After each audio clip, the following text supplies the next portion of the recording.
KO debate series. We lit tonight. Y'all come through, man. Y'all know how we gonna show up and show out. See y'all all in the building.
Yo, what's going on with y'all, man? It's your boy KO.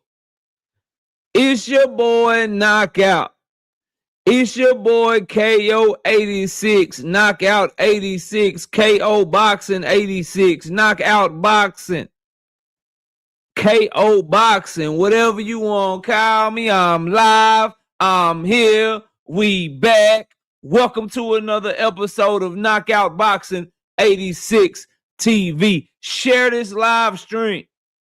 Share it on your Twitch. Share it on your Twitter. Share it on your TikTok. Share it on your Instagram, your Finsta, your Truth Social, your Mixer, and let everybody know where we are talking boxing live tonight. Also, hit that like button as you come in the building. Get the likes up over 100 so we can get straight to the work. Straight to the work. And also, please be sure to donate to the channel. Hit that super chat. Super chat is $ Knockout Boxing 86 TV. Hit that PayPal, Knockout Boxing 86 at yahoo.com. Or you can just hit that super chat button. It's that $ button right there where you're leaving a comment right now. Nothing can stop you. Just run the likes up. Run them up. Shout out to my dog, Tim Carey, not Jim Carey. First donation of the day, 5-piece. No biscuit in the super chat. He said absolutely nothing. He just showing love to the channel. I appreciate you, big dog. Thank you so much. Let me run this down. Let me see who we got in the building. And today we in a smoky mood. Today I'm want to get in my bag if anybody wants smoke. So we got the smoke link in the chat that is not for an open panel. We not there yet. For the first 2 hours of the show.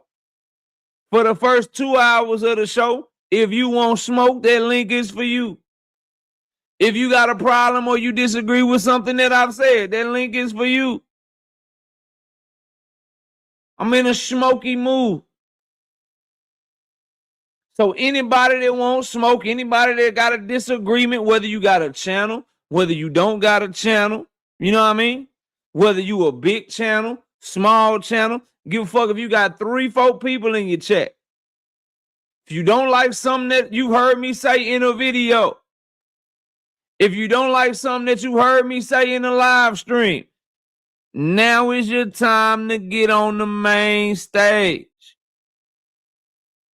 This is what tonight is for. We got 107 people total in the building early, so run up the likes. Let's get to it. Anthony Mason, what's up? Salute. Opix ID, Daryl Deloach, all things. Trap Band, 337, what up? On the money line, WMS. Lee Jackson, Kiro Black, Big Braille, Rastafari, Reezy, Tim Carey, not Jim Carrey, Andre, WTF, Media, Jamar Skywalker, Boxing and Barbecue. Kamal Eyes, what up, bro? I ain't seen you in a minute. I appreciate you. Always sending me the shit on the emails and shit. I appreciate you. We got Victor in the building. The 9,227-year-old OG. Thomas Hill, my dog, what's happening with you? I always bet on black in the building. Desmond Johnson, what's happening with you? Trey Skills, what up? Night Rider, my dog, managing moderator. You can give a damn you got a wrench. You fuck around with a wrench, get to talking crazy. Night Rider can and will block your ass. Keep on playing. He got something. Y'all, everybody got a toolie, right? Everybody got a Glock. Everybody got a Glock, you know what I mean? But Night Rider, Drink More Water, Miss KO, you know what I'm saying? They got that shotty bounce, that yeah, that thing that go, they got that bitch. They got the shotgun, you know what I mean? Nuke, what's happening, Nuke? Salute to you, bro. Million Films, what up? NO Boxing, what up? Ronnie Bravo, another managing moderator, got that. He got that shotgun, you know what I mean? Andre, what's happening with you? Abad Zane, what's up?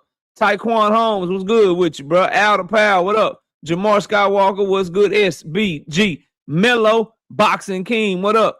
Zoomverse, my dog, go sub up to his channel. What's up, Zoom? Salute, bro. Wise Sports Betting, what's good? Salute to you. One Star Ennis, what's good with you? Juice Vision, what's happening? Joseph Johnson, what's up? Homie Kurt Hurd, what's good with you? Adrian, what's up? Kadir say LOL, Smoky Mood. Yeah, what up? What's good with you? 903 Boxing. What's good with you? I hope that you would hit the link today. I seen your live stream. I seen you playing my videos. Don't worry, I'm not a hoe ass nigga. Ain't no copyright strike coming your way. Ain't no copyright claim coming your way, but we live and direct and we straightforward. If you don't like something that I say, if you disagree with what I said on the boxing topic, you more than welcome to hit that link. And we can get these bars off. Tyler Hingleton, what's happening with you? Von Doom Jr., what's good with you? Life is good, what's happening with you? I see you backstage. You can turn your camera off and then I'll let you up as soon as I get done speaking to the people. Milo, what's happening with you? Salute to you. Poi Pounder, what up? J So Black, what's good with you? Check Jason, what's good with you? Roy J, what's happening, bro? Salute to you. 843 Outdoors in the building. Brashley McClendon, what's good? Al Chemical Chaos, what's good with you, bro? Dundrick them say we back in this. Oh yeah, you know, Thursday night we here.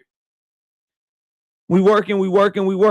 Tyler says I don't think none of Haino's clan wanted today. KO, we gonna see, bro. The link gonna be in the chat all night long. Mag 7, what's good with you? Jamal, J-Mal, what's good? Blue, what's up? Quee's in the building. What's up, Quee? Salute to you. Y'all go subscribe to her channel.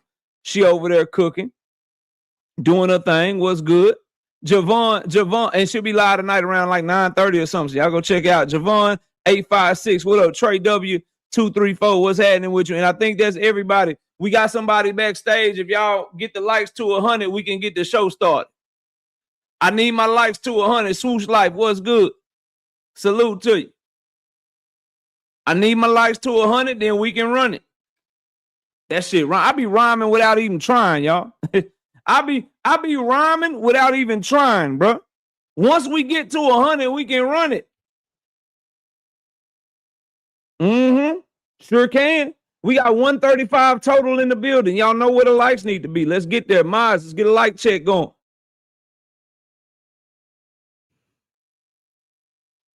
Tim Carey say we're at 59. That's not nearly enough. That's not nearly enough. What up, Ty Austin? I see you in the building. 63 likes. I need y'all to get 37 more likes. 903 Boxing. I see you backstage, bro. You can turn your camera off because your camera just pointing at the ceiling anyway, bro. I see you. I see you ain't no troll or nothing. I know you ain't no troll, bro. You can turn your camera off and then we can get straight to it. Or if you want to have your camera on, just get a better angle, bro. 10 and them, what up? Kevin King, what's good? We need 34 likes. That boy Zoomverse say you a poet and don't even know it. Got that ganja, I'ma grow it. What on stop playing, bro. Stop playing with me, dog. We got 66 likes. I need 34 people to hit the like button, man. 137 in the building total. All things say we at 70. We need 30. We need 30. Don't do me dirty now.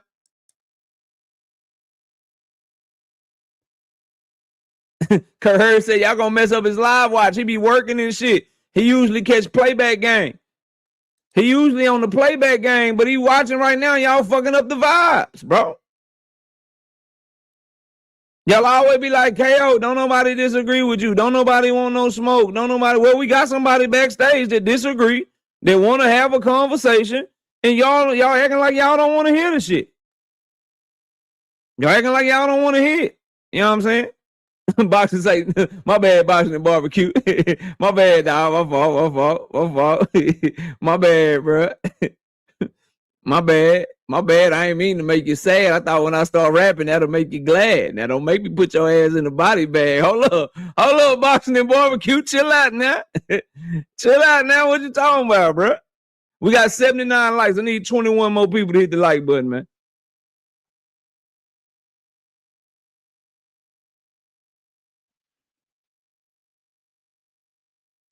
Don't just say bars. Hey, man, you know, that's what we do. We got 79 likes right now. We need 21 people to hit that damn like button, man. We got a lot of great shit going on. Channel members, I dropped all the predictions. Every fucking prediction for this week is up, posted to the channel. The betting video is posted to the channel for y'all. Y'all be sure to go check that out. We just need 16 people. Trap Band say we at 84. D Willie say we at 84. Dundra say we at 84. We just need 16 more. Rozilla Jones, what's happening, bro? H-Town in there, bit. H-Town, Houston, Texas, what up?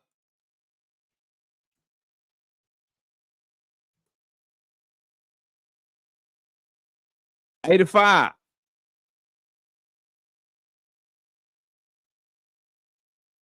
Oh, you send me an email here. I'll get back to you right now while we're waiting on these likes. Hold up. I ain't got it yet, bro. Last email I got was from Kamal Eyes, fam, at 7:57 p.m., dog. I ain't got no email from you yet, homie. I got your email that you sent at 5:30. That's Steven Espinoza video, dog. Let me go to my, maybe it's in my other. Yeah, nah, bro, I ain't got nothing for you, homie. Resend that shit. Make sure it ain't in your outbox. Trey W, we gonna talk about that. We go up to 89 likes. We need 11 people to hit the like button. Total 156 people in the building early. It should not be hard to get 100 likes, bro. Yeah. Kerr says I'm hyped for this week picks. Yeah, bro. Yeah. A lot of money to be made if you can get your picks right, man.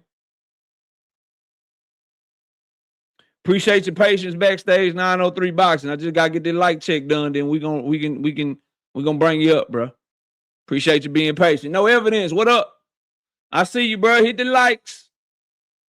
I see 7 people just came. You know what I mean?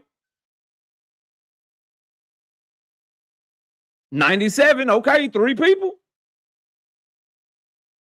3 more. 3 more. 1 more. Vincent Slade. What up, Vincent Slade? You can be that one.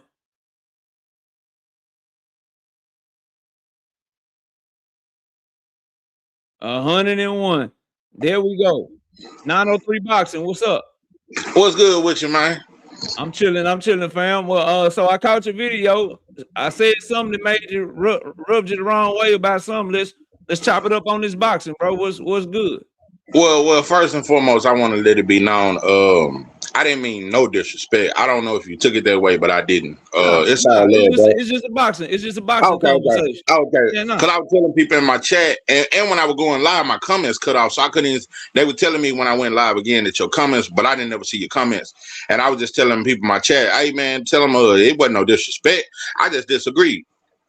No, But, that's what this platform is for, right? Like if we disagree, we both content creators. You popping your content, y'all go subscribe to 903 Boxing. We disagree. We don't have to do videos, play each other videos. We can just talk about it and debate about it, and then just go our separate ways. It'd be good for both of us. Maybe you gain some followers off of this. Maybe people that rock with you, maybe they come over here. I ain't taking this disrespect. You just don't agree. So let's get to it. Yeah. I don't agree because like for one, I don't think David Benavidez is a bigger star than Devin or Shakur. That's for one. Not a bigger star at all. This fight is struggling. This shit, I don't know. The undercard could have been better, maybe. This shit here, they having a hard time selling. Zerto can't sell out a family barbecue. It's not selling. I think David Benavidez is a great fighter. I used to be down on him bad until he fought Morrell, so he proved to me that he is a dog. I don't think he's scared of nothing. I think he's exciting. I like watching him fight, but I think it was just like a little low blow, and I think it was at Devin and Shakur, and I think it was towards black fighters. That's just how I feel. I feel that way. So David. So let me ask you this question: if Devin Haney is a bigger name, we'll start with Devin because that was the majority of your argument. If Devin Haney is a bigger name than David Benavidez, why was Devin Haney on his undercard? Man, that was a good question. and I talked a lot of shit about that, and I think a lot of boxing fans talked a lot of shit about that. And not only did we talk shit about that, leading up to that fight, nobody talked about David Benavidez versus Anthony Yard. Nobody said it was an exciting fight. It was a fight he was supposed to win. Everybody talked about Devin Haney versus Norman. Am I right or wrong? You're wrong, because see, the thing is, you and I, we in this Black American content creator bubble, right? The majority of the people in this channel right now may not be black. They may not be African American, but the majority of them probably follow African American fighters more so than they follow Mexican fighters or follow UK fighters. That's number one. But you said a lot, but you never answered my question, so I'm gonna bring it back because the disagreement is why.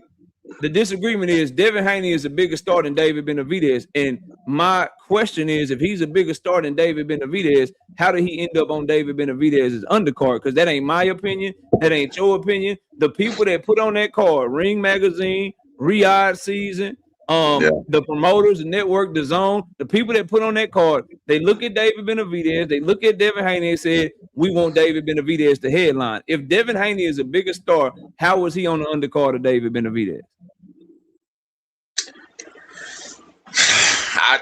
That's that Turkish shit, bro. That's that Turkish shit, bro. Like,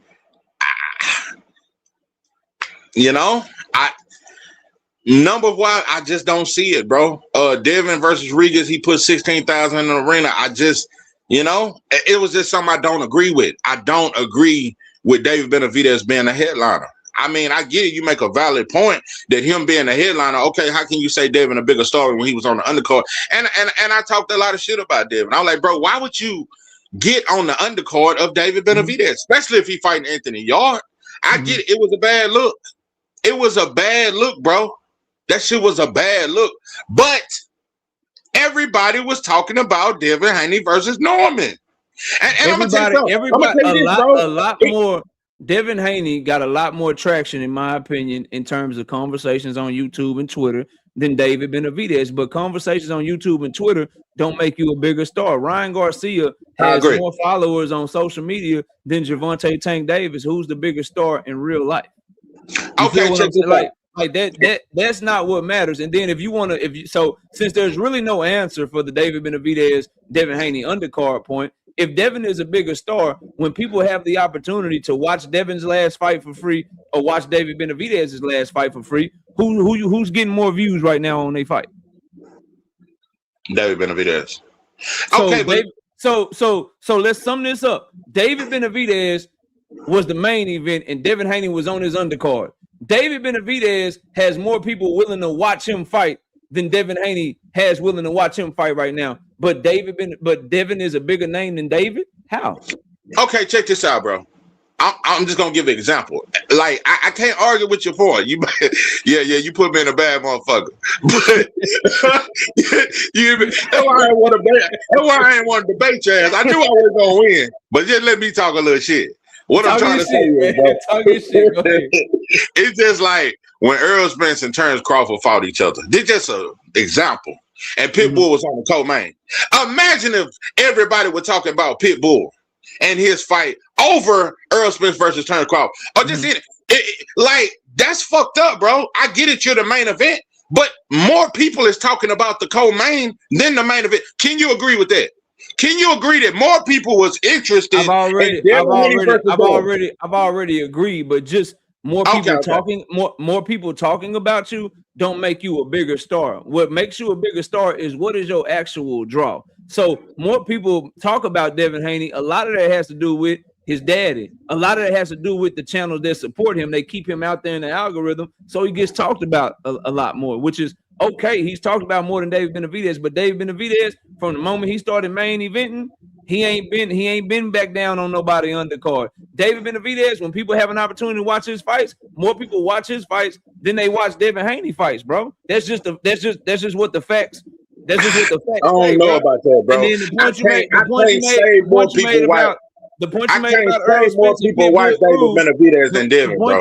The point you made about Errol Spence and Pitbull Cruz, more Mexicans in your scenario, more Mexicans do talk about Pitbull Cruz than Errol Spence. But when the chips are down, Errol Spence is a bigger name than Pitbull Cruz, bro. We're in a black bubble, bro. I'm black, you black. Majority of the people in this chat is black. So that's why it seems like Devin getting talked about more. But when it come time to buy some shit, when it come time to watch some shit, the general public has spoken, and David Benavidez is a bigger name, bro. I don't see it, bro. You can argue with me. Go tell Turkey. Yeah, go tell Turkey on that bullshit, bro. Boxing champions. Turkey is not all the way boxing champions that Devin is a bigger name than David, because Premier Boxing Champions looked at David Benavidez and said, "Nigga, we going all in on you. We gonna pull a okey doke on Turkey and get you the Zerto fight, and we're gonna put you on pay-per-view." And they looked at Devin Haney and said, "Nigga, we giving you 50-50 with Rolly Ramiro." If Devin Haney was a bigger star than David Benavidez, PBC would not have done him like that, bro.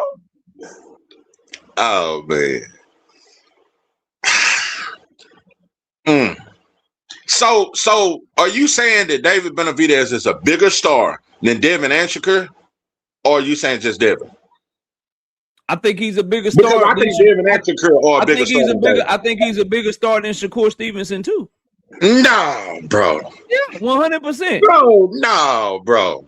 Okay, why not? Why not Shakur? What Shakur got? Are you gonna tell me he talked about more too?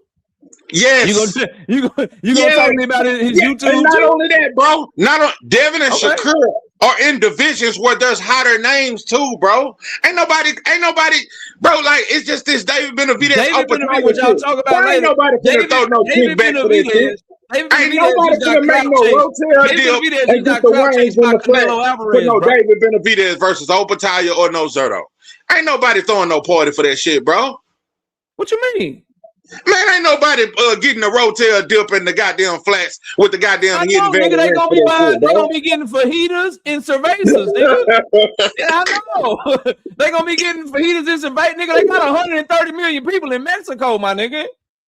Bro, so hold on. So you saying Mexico behind Benavidez?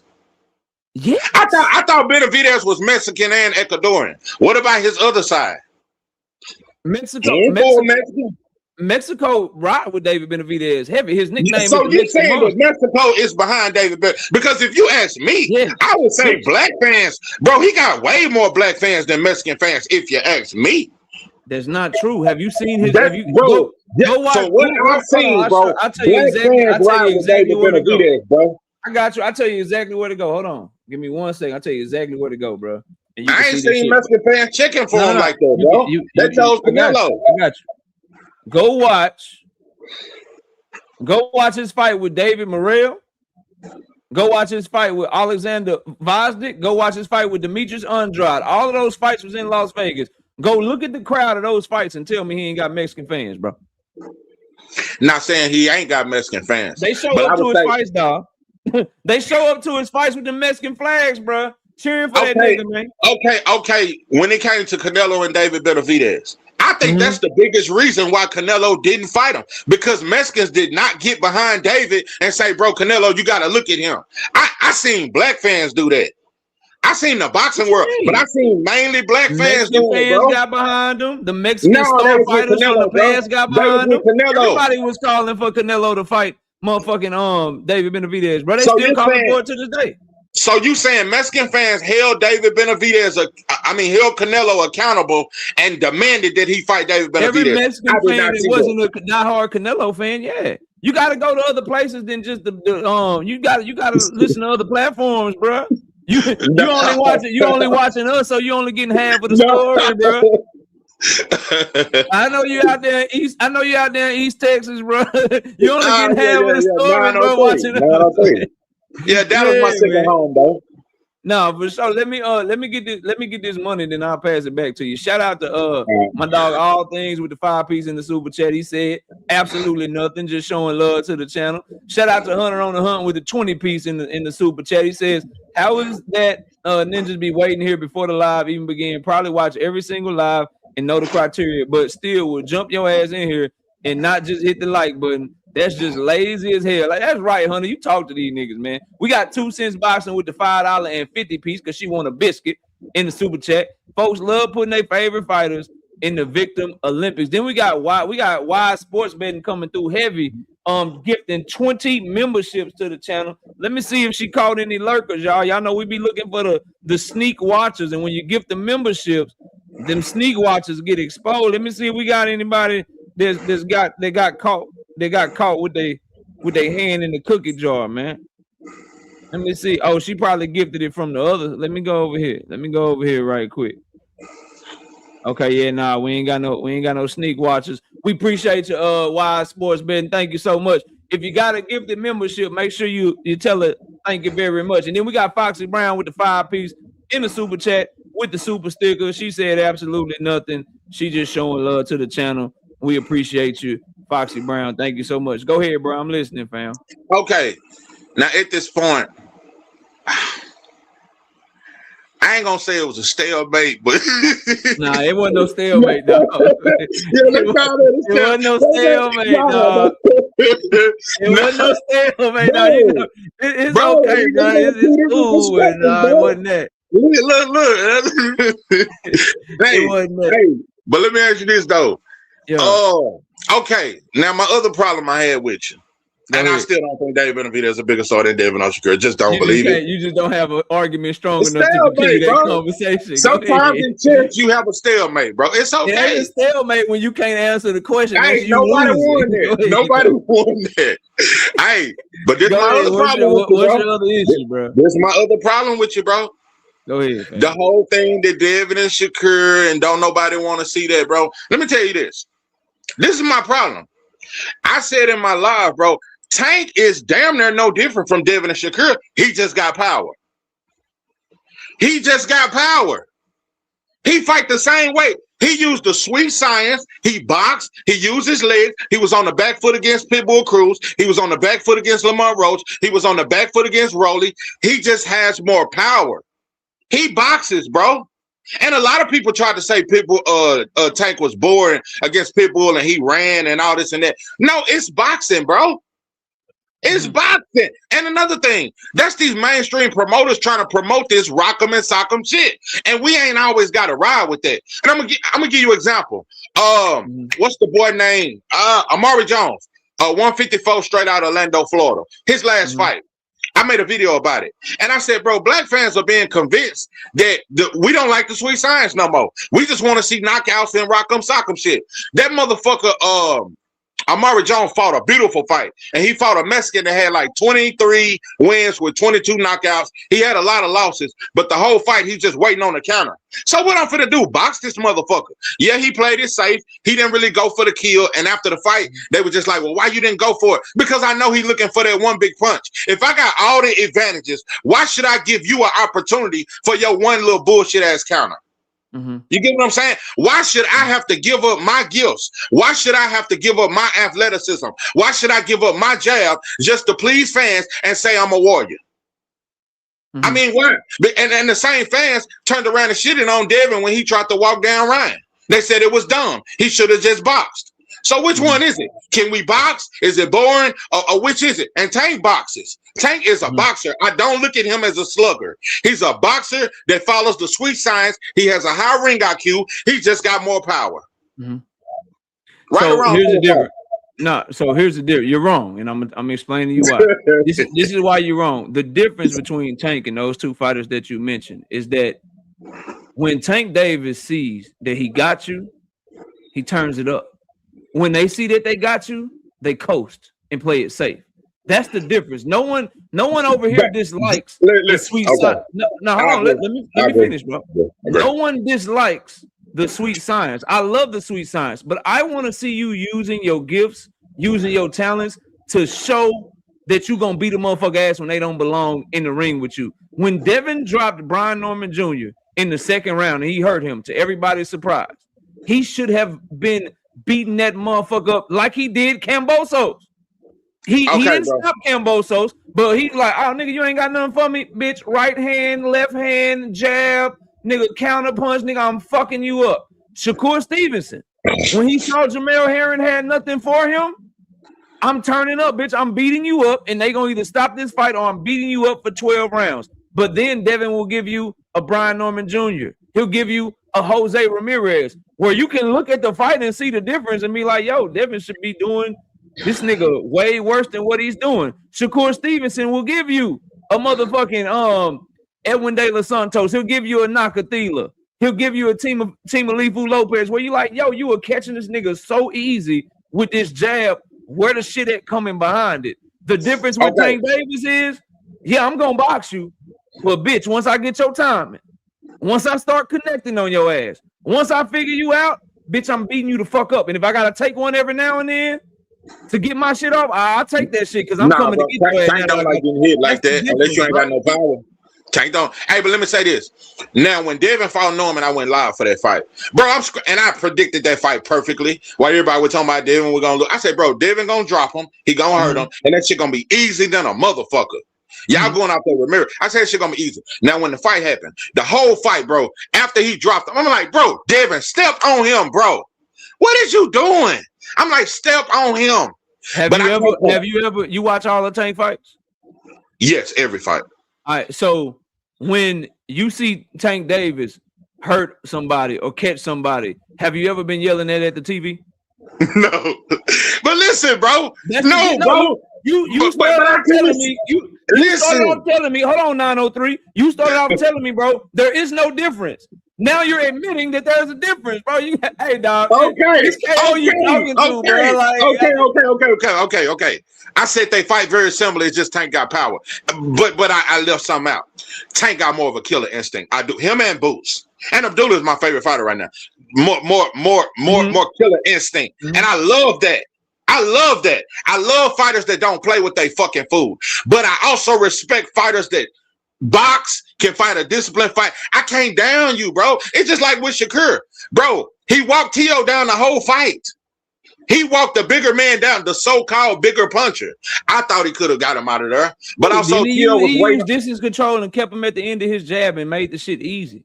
He could have turned up on Team Alifu. He could have, but also T.O. was waiting on that counter. T.O. was waiting on that counter all night, and he didn't give him what he wanted. So am I more mad at Shakur or am I more mad at T.O.? If I got your timing, and that's what I'm saying, bro. That like no, I don't think he had his timing like that because T.O.'s speed. Difference, bro. Okay, check this out. And I got somebody behind you. Behind you, so I'll let you have the last word. But my overall point is, sweet signs don't mean I'm cautious. Sweet signs, that's what you named a couple. That's what Jaron Boots Ennis do. That's what Abdullah Mason do. These guys supposed to have all this counterpunching ability, all this jabbing ability, all this footwork, all these skills, defense, whatever. The difference is mentality. And when certain fighters feel like they got you, they keep going. They keep pressing the issue. That's what people are looking for in 2026. And to go back to your original point, that's the difference between somebody like Tank Davis and Devin and Shakur is, yeah, I'll box you. But nigga, when I got you, you're gonna have to fight me up off you because I'm not gonna stop. Like, oh, Barrios, you had some success with your 2-1. You called me good. I started dancing and shit. But once I figured you out, bitch, I beat you up from round 7 to round 11 until they stopped this motherfucker. He not content just, oh, I'm gonna sit back and box. I'm gonna sit back and chill. No, I'm gonna box you to figure you out so I can beat you the fuck up. Devin and Shakur don't do that. That's a huge difference, bro. I will say this, bro. In your video, I'm gonna go to the next. In your video, you didn't explain it like that. I took it totally different. I took it basically what you saying. If you doing any kind of boxing, that shit lame in it. I completely misunderstood, and you didn't explain it the way you just explained it. Because I made videos saying the same thing that you're saying. I agree with you. I completely agree with that, bro. Don't play with your food. If you see an opportunity, get them out there. That's what dudes like Sugar Ray Leonard did. That's what dudes like Aaron Pryor did. That's what dudes like Mike McCallum did. They not playing with you, bro. And I agree with that. I agree with that. But I don't think it's worth shitting on you for, bro. It's just like with Devin and Norman. Bro, Devin should have definitely stopped Norman. Norman, when he got dropped, his whole confidence was gone. The boy was shook. I agree with that. The boy was shook for at least 3-4 rounds. I'm screaming at the TV. Devin, knock him out, bro. But with T.O., it was different. Because T.O. is more skilled. T.O. is more dangerous. He's more explosive, more athletic. So I can understand Shakur, and she's steady coming forward. I could understand why Shakur was a little hesitant because T.O. is very explosive, very fast, and he does have a high ring IQ. But when it comes to the Devin and Norman, I definitely saw that Devin could have got Norman out of there. I think Shakur getting T.O. out of there was much more dangerous. Already, I ain't mad at you. I'll give you the last word on that. But salute to you, bro. I appreciate you coming up, and you're more than welcome anytime, dog. Already, much love to you, bro. Same to you, man. KQ, what's up, man? What's up, man? Man, I was going to holler at my man 903 Boxing, man, but I was going to say that I just want to talk on David Benavidez for a second. First of all, David Benavidez and Canelo, that fight should have been made years ago. Mm-hmm. Canelo didn't want to fight him because Canelo knew what type of monster David was. And you know how I talk to the Benavidez all the time. And that fight still could have been made. Now, allegedly, he's supposed to be at the fight Saturday night. Now, is he going there to scout out David, or he just going there as a fan? I don't know. I can't tell you. But one thing I do know that Canelo, first of all, he came up with many excuses. Well, he don't talk to me right. Everybody else, which I saw Terence Crawford, Jaime McGear, Edgar Berlanga, they're all treating him like he was the president, which is not, which who gives a shit?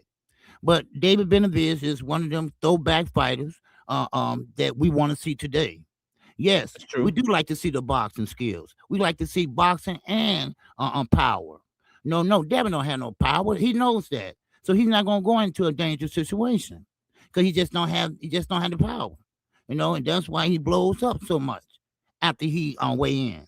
I mean, let's be honest, all right? Let's stop faking the funk all the time. It is what it is. No, of course, David Benavidez now is going up and fighting Zerto Saturday night and coming back down and finish what he started. Now, Canelo will be fighting Mabili. Now, Mabili, of course, Canelo got 2 more fights, he say? One this year and one next year. But I think David Benavidez is one of them stars rising on the rise for the Mexican people. And yes, for the American Mexicans, the Chicanos, and the Black Americans.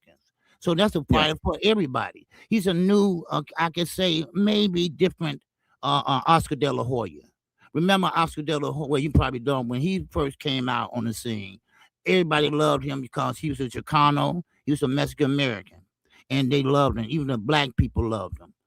So that's what David Benavidez is right now. So that's all I want to tell my man. The Mexican people is right behind David Benavidez. And he will see that Saturday night. Already. Salute, KQ. Y'all come catch us Sunday mornings, 9 a.m. Central Standard Time. I'll see you later, okay? Okay, see you later, bro. All right. Shout out to Curtis Robinson with the 5-piece in the super chat. Says, great content, brother. Supporting the cook. You know how I do, KO. Blessings. Chat. Shout out to Outer Power with the 5-piece in the super chat. Says, David, not the B-side on Headliners. Devin Undercarding was B-side with Ryan Cam Loma on pay-per-view money. Shout out to Tyquan Holmes being a member for 20 straight months. I bet your ass can't make it to 2 years. Says Devin and Shakur fight the same as Tank. Please stop. Tank adapts while the other two are cautious. We got Phoenix the Assassin with the 5-piece in the super chat. Says Shakur and Devin will jab for 12 rounds and swear they did what Floyd did to Gotti, or that they fought like Floyd did against Chop Chop or Augustus. Damn. All right, let's get the show going. We had a good little, good little cook to start the show. And I salute anybody that's willing to get up here and have a boxing conversation with me.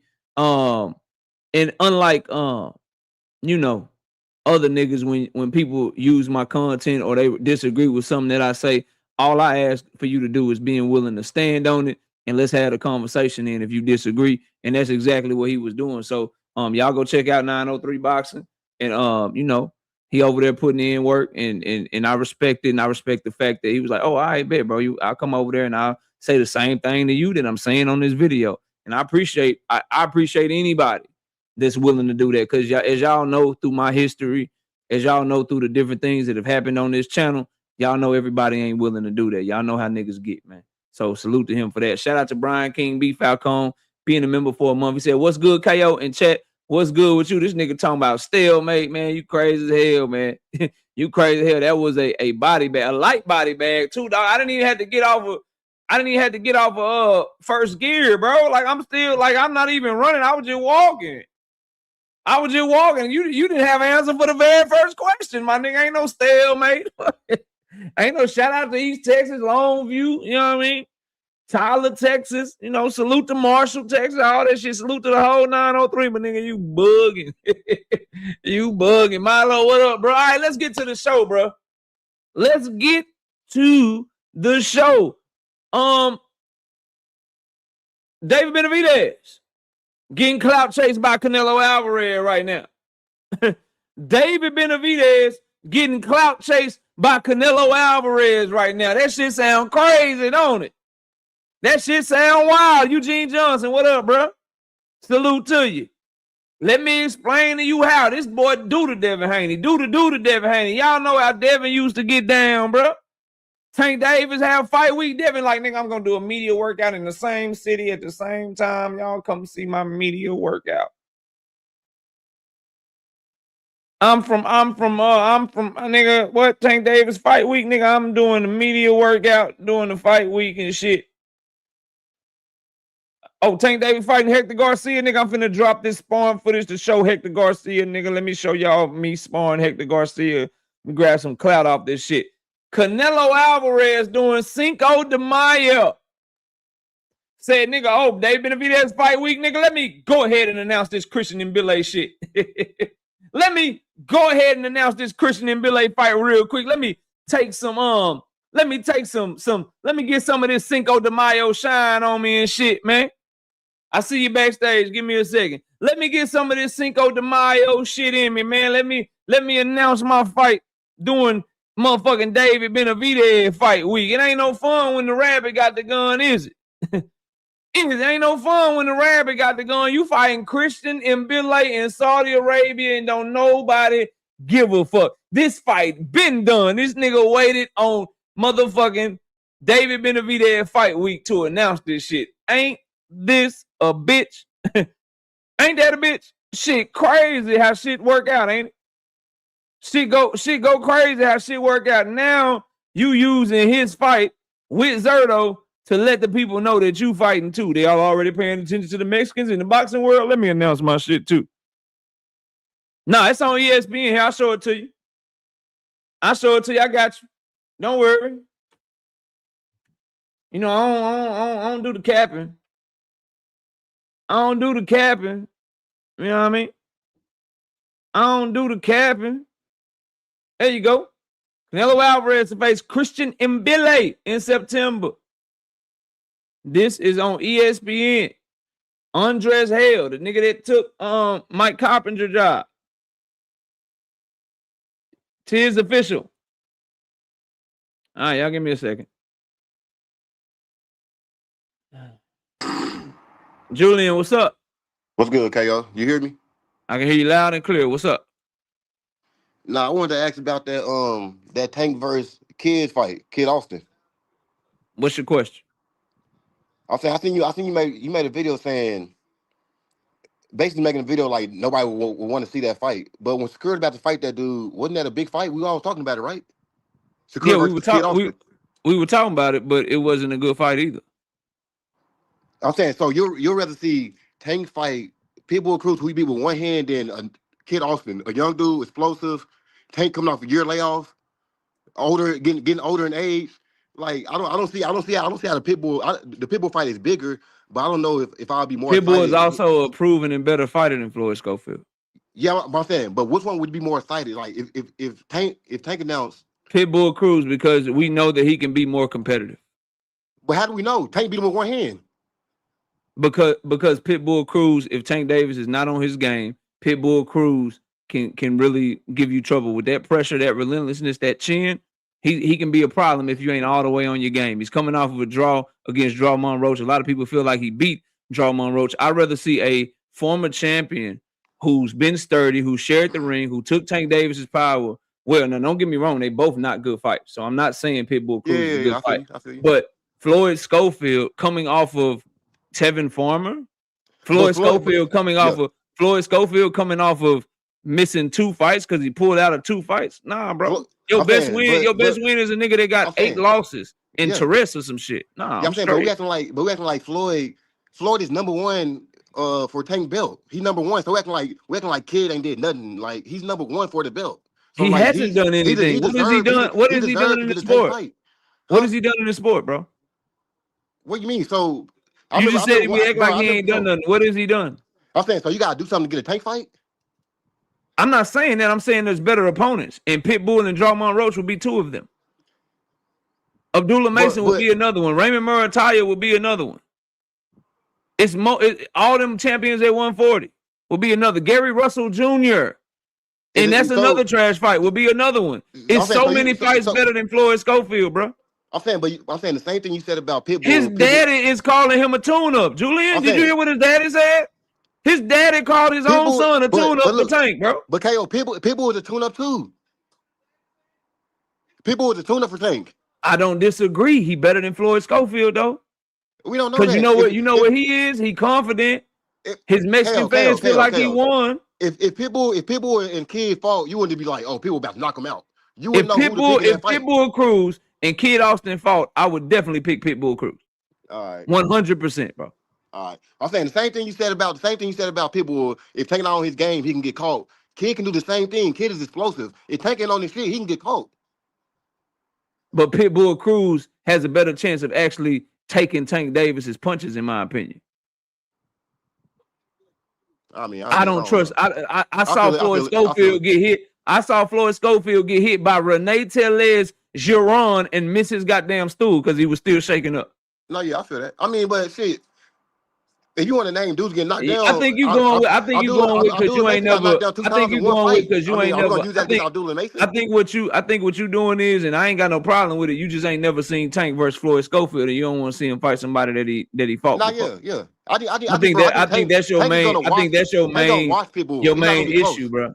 And he gonna do Schofield even worse, bro. Yeah, that's cool though. But at least it's a new fight, and like you said, everybody. It can be new, but do you think it's better? New don't automatically mean better. How many people got new spouses, new girlfriends, new boyfriends, and they want that old thing back? New don't mean better, bro. I'm saying, look, I think Kid can kind of cause Tank some problems with his explosiveness, good power. I think he can cause some problems. Pitbull is too slow for Tank.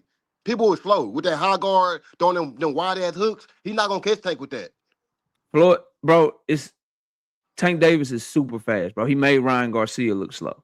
I'm saying, Schofield's speed is not on. He made Ryan Garcia look super slow, bro. Yeah. I feel that. But Floyd Schofield, that experience, bro. That like nigga, you can't step. Your best win can't be Tevin Farmer, bro.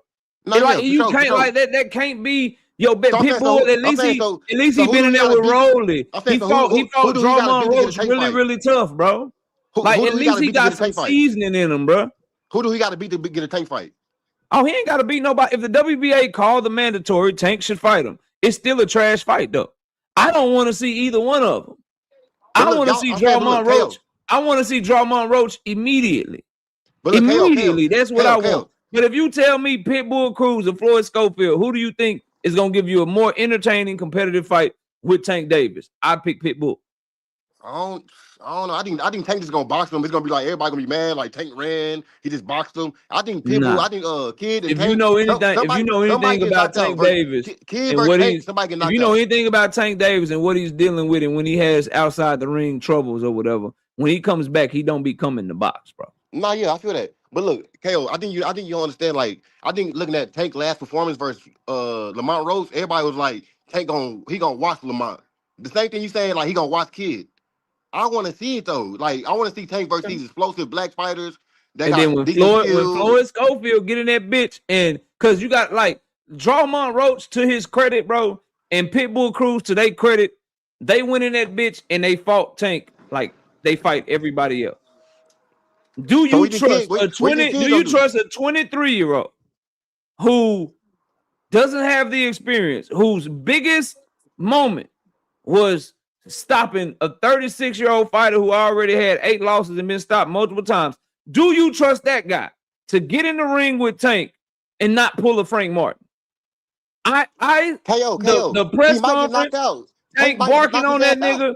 I think Floyd Schofield will get in that bitch and be like, yo, why Floyd Schofield on his back foot?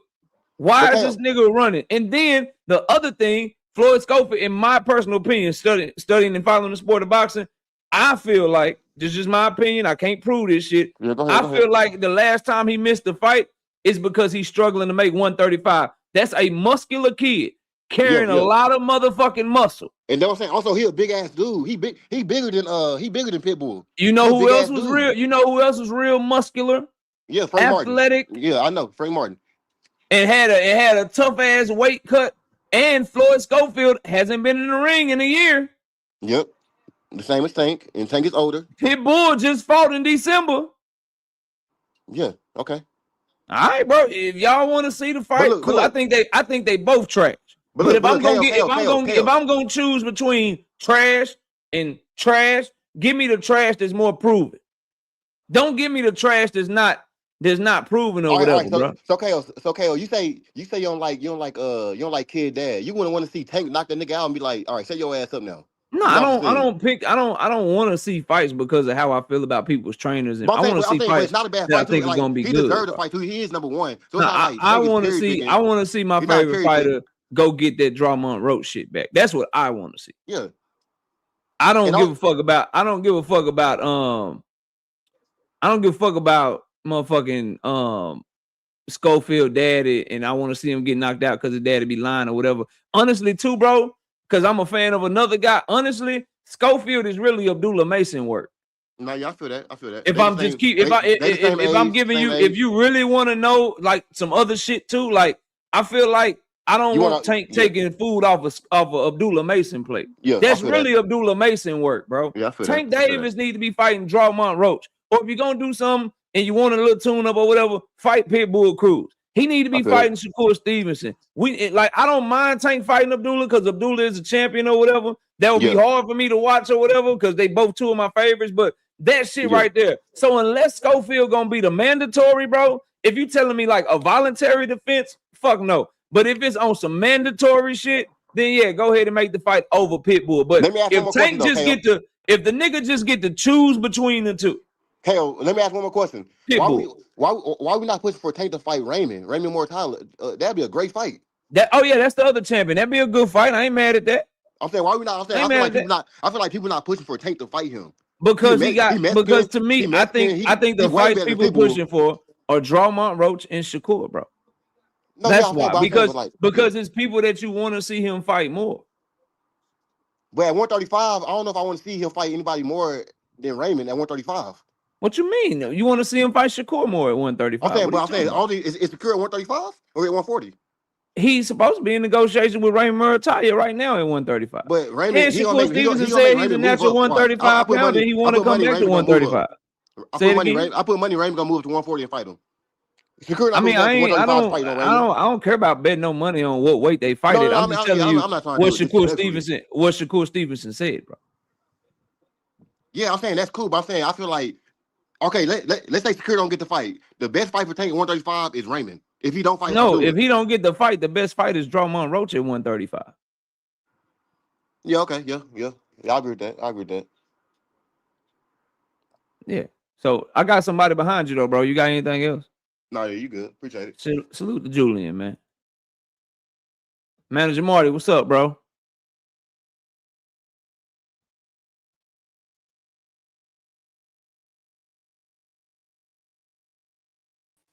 Manager Marty, you there? You okay, yo? Okay, yeah, there you go. All right, I had to pull you backstage. It took you a while to come off mute. I was like, I hope ain't nobody using his shit trying to catch me slipping. But nah, you good. What's up? Your mic not work. If you can hear me, I can't hear you, bro. All right, you more than welcome to come back, bro. Ravens Pitbull, what's up, man? It's all good. You hate me, bro. You just hate me, man. It's all good. You just don't like me, bro. It's cool. It's cool. You don't like your boy KO. Manager Marty, what's up? Yo, KO. Can you hear me? I can hear you loud and clear. What's good, bro? Oh man, I'm good, brother. How you? I'm chilling, fam. What's up with you? What you got? Oh, hold on. Shout out to Showtime, the guy with the one piece in the super chat. He said absolutely nothing because when you drop $1, they don't let you holler. But I still appreciate that dollar, brother. Thank you so much. What's up with it, Manager Marty? What you got for the show, bro? Oh man, I appreciate you having me on. Salute to you, KO. You're doing a tremendous job. Salute to everybody in the chat. I was coming on because I heard the brother talking about Tank Davis versus Kid Austin. Yeah. Kid Austin. I just wanted to comment and say that Kid Austin is 23 years old. He only fought one time in 2025, June of 2025, against Tevin Former. This is not a shade at Tevin Former. I know him personally. He's from my city. But that's what he was supposed to do to Tev. The thing about it is we did not see Kid Austin fight since then. And we almost in June in about a month. That kid should have fought at least, if I was managing him, probably 2 more times within the next 12 months. After that fight, with the level of competition that he fighting, you damn sure right. Keep going. Yeah, I get him in there with two guys. No disrespect to call them Uber drivers, but I think you know my point, right? Yeah, I got Put him in there with two guys that can be a little overmatched, give him that experience. And here's the thing. He's only went 12 rounds one time in his whole entire career. And in the 11th round against Renee, he got knocked down. He's not ready for Tank because not only because of his lack of experience, but because he's not a draw right now. I mean, we haven't seen this kid sell out in his hometown. Same argument that I was making about Brian Norman Jr. and Devin Haney and the rest of them. I can apply that principle to him. He's not known right now. And he's not supposed to be as known as a Tank Davis. The young kid is 23 years old. He's still green in the business. He still have to develop. There's certain other things that he have to do before he get that fight with Tank Davis. Now, if somebody says, well, what about Pitbull Cruz? What about Lamont Roach? I think a lot of people forget that Lamont Roach and Pitbull Cruz, both of these guys, they both were exposed to a pay-per-view audience way before they fought Tank Davis on the undercard of other pay-per-views. And that's a great strategy that promoters use to give them that exposure, because there's 2 types of audiences in boxing. You have your casual fan, and you can include a hardcore fan, meaning a hardcore fan and a casual watch boxing on a streaming platform for free, or let's say ESPN Plus, right? But then you have a totally separate demographic that promoters are targeting, and that's the pay-per-view audience. Those that are going to buy right then and there for one night of an experience. Pitbull Cruz has shown that he was capable of not only being on the undercards to gain that exposure, but being fan-friendly to the point where now he can go up to different levels and start being a headline for his own for his own head for his own fight, and that's usually how the business go. Lamont Roach, he's been on several undercards, being exposed to pay-per-view audiences way before he fought Tank Davis, and then of course when his time came, he turned around and headlined with Tank Davis. Kid Austin haven't even been exposed the way that those two guys have been exposed to a pay-per-view buying audience. So he's definitely not ready. I mean, I hear his dad and I'm talking, and look, that's what they're supposed to do. Supposed to call out the big names.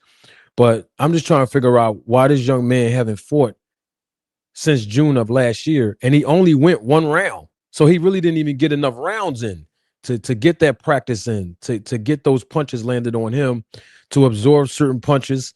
I mean, he is explosive, but we don't know how long, he's going to be explosive for in the 12-round fight, especially with Tank Davis. He's not ready yet. I mean, I respect the fact that he won a big payday, him and his dad, but he's not ready for Tank Davis yet. Absolutely not. Salute, man. I ain't got no disagreement with you, man. Y'all go check out Manager Marty channel. He be over there cooking or whatever. Keep doing your thing over there, bro, and I'll catch you later, okay? Appreciate you, big dog. Thanks for having me. Yeah, salute, man. Salute to Manager Marty. All right, let me get this screen back right. Okay, all right, and so as I was saying about David Benavidez, and salute to everybody, bro. We're getting a little smoke today. It's not, not too crazy, but I appreciate the people that's coming up to make their voices heard. Salute to y'all. So, but my point is this, bro, on the Tank and Floyd Schofield thing. If it's his man, though, he should fight the motherfucker, right? But if you just doing a voluntary defense, you should take the bigger fight with the more proven fighter that was actually competitive enough to go rounds with you. Because we've seen what Tank Davis does to muscle-bound, inexperienced fighters that think they athletic. Like, do we really, like, Floyd Schofield will be reacting to every motherfucking feint.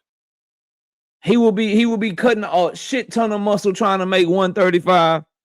And he will get in that bitch, and you will know by round 3, is that motherfucker getting tired already? It will be Frank Martin 2.0. At least you know Pitbull gonna bring it and really ask some questions of a nigga that people got questions about whether or not he is all the way locked in. But both fights undesirable to me. Y'all know the fights I want. So don't nobody misconstrue what the fuck I'm saying, okay? But back to David Benavidez and Canelo. I just love the fact that David Benavidez is fighting on Cinco de Mayo. Fighting on Cinco motherfucking de Mayo. Nick J. Queens of Boxing Talkers in the building says use him as a tune-up. I ain't mad at that. His daddy think he a tune-up. His daddy think he a tune-up. Trash ass fight. That's all I'm trying to get people to see. I wasn't high on the fight when it was Shakur versus Schofield. And the difference between Shakur and Schofield is Shakur hadn't shown us what he does to an inexperienced athletic fighter yet. Tank Davis has already showed what he gonna do to an inexperienced athletic fighter. I've seen that movie before, but it is what it is. If they make the fight because he the Mando, they make the fight because he a Mando. And cross promotional. That's the Golden Boy PBC cross promotional shit. Nah, I ain't fucking with that shit. I ain't fucking with that shit at all. But if y'all like the fight, we gonna definitely cover the shit. It's Tank Davis at the end of the day. But back to Canelo and David Benavidez. We got 306 people in the building. Please smash the like button. Get the likes up over 225 likes if we could. Now, I just love the fact that during David Benavidez fight week, Canelo Alvarez is running around this motherfucker, announcing his fights, trying to show up to the fight, still trying to, I guess, be like, hey guys, remember me? Cinco de Mayo is really my date. Cinco de Mayo is really my date. Fighting in motherfucking Saudi Arabia on Cinco de Mayo against motherfucking William Skull kind of seemed like that shit coming back to bite you, huh? Even the Canelo Alvarez seems to have lost some market value fucking with Turkey a la Sheik. Fighters who fan bases are Mexican and Mexican American, you should have your ass fighting in Mexico, or you may end up having to lose your motherfucking date and Clout chasing off a motherfucker that was chasing you. You might end up Clout chasing a motherfucker that was chasing you. So I found that shit to be funny as hell when I saw that announcement come today, and they was like, yeah, Canelo Alvarez versus Christian Mbile. And if you a Mexican fight fan and not on your knees for Canelo Alvarez, do you prefer the way that David Benavidez is moving up 25 pounds to unify against Zurdo Ramirez, or Canelo Alvarez fighting motherfucking Christian Mbile in Saudi Arabia on Mexico versus the World Night? Y'all can have that shit. If I'm listen, dog. If I'm David Benavidez, if I'm Al Heyman, if I'm Louis the Cube, if I'm Tom Brown, I'm telling David Benavidez, look, dog, if you come out this bitch unscathed, if you come out this motherfucking fight and you put on a great performance and you don't get hurt by Zurdo and you only need like a week or two off and you can get right back to it, nigga, we bring your ass back out in September on the same day as Canelo. Yeah, that's what I'm doing. If I'm moving David Benavidez, I'm trying to take both of them motherfucking days. Nigga, we bringing you right back out for Mexican Independence Day, nigga. If you get through Zurdo easily, we gonna try to get you Bivol in September. On the same, whatever date Canelo fighting in September against Mbile in Saudi Arabia, nigga, you fighting against Dimitri Bivol in motherfucking September in America, nigga. That's what they should do. That if they smart, take advantage of this shit. Give people a choice. And you know, diehard fight fans like us, we gonna watch both of them bitches. We gonna watch Canelo and we gonna watch David Benavidez. And then you gonna get to decide what you think the better fight is. David Benavidez fighting Dimitri Bivol for undisputed, or Canelo Alvarez fighting Christian Mbile for an elevated WBC title that Terence Crawford vacated. Fight that motherfucker on the same goddamn time, same night, and make motherfuckers choose. Since he won't fight you in the ring, fight his ass outside the ring. That's what I would do if I was moving David Benavidez. Because if he puts on the type of performance that he has the ability to put on, they're going to run up millions and millions and millions of views because the replay value of this motherfucking fight, I suspect, is going to be crazy. And you're going to have to capitalize on that momentum. Get his ass back out there about 4-5 months later on the same goddamn time that Canelo is out there. Now, moving off of that shit. Oh, Shakur Stevenson fans, Sunchild. All the Shakurians in the chat. All the niggas in the chat with triple S syndrome. Shakur Stevenson syndrome. Let me holler at y'all. Let me talk to you. Let me get with you real quick. Let me get with you real quick. That whole boogeyman shit, don't nobody want to fight Shakur. I'm not mad at this. Hold on, let me catch a couple. Juice said, I knew Canelo going to Saudi wasn't a good idea. Told y'all this was intentional toucher. Yeah, 100%. 100%. Queens of Boxing Talk said, I'm feeling this Zurdo fight going to be a better fight than I anticipated. It's still DB over everybody, but I think it's still going to be more difficult. I'm not mad at that because the nigga moving up 25 pounds. He moving up 25 pounds, and Zurdo got a good chin. And Zurdo is used to the weight, so I get that. The only thing is, Zurdo is going to need to count on the weight really affecting David Benavidez.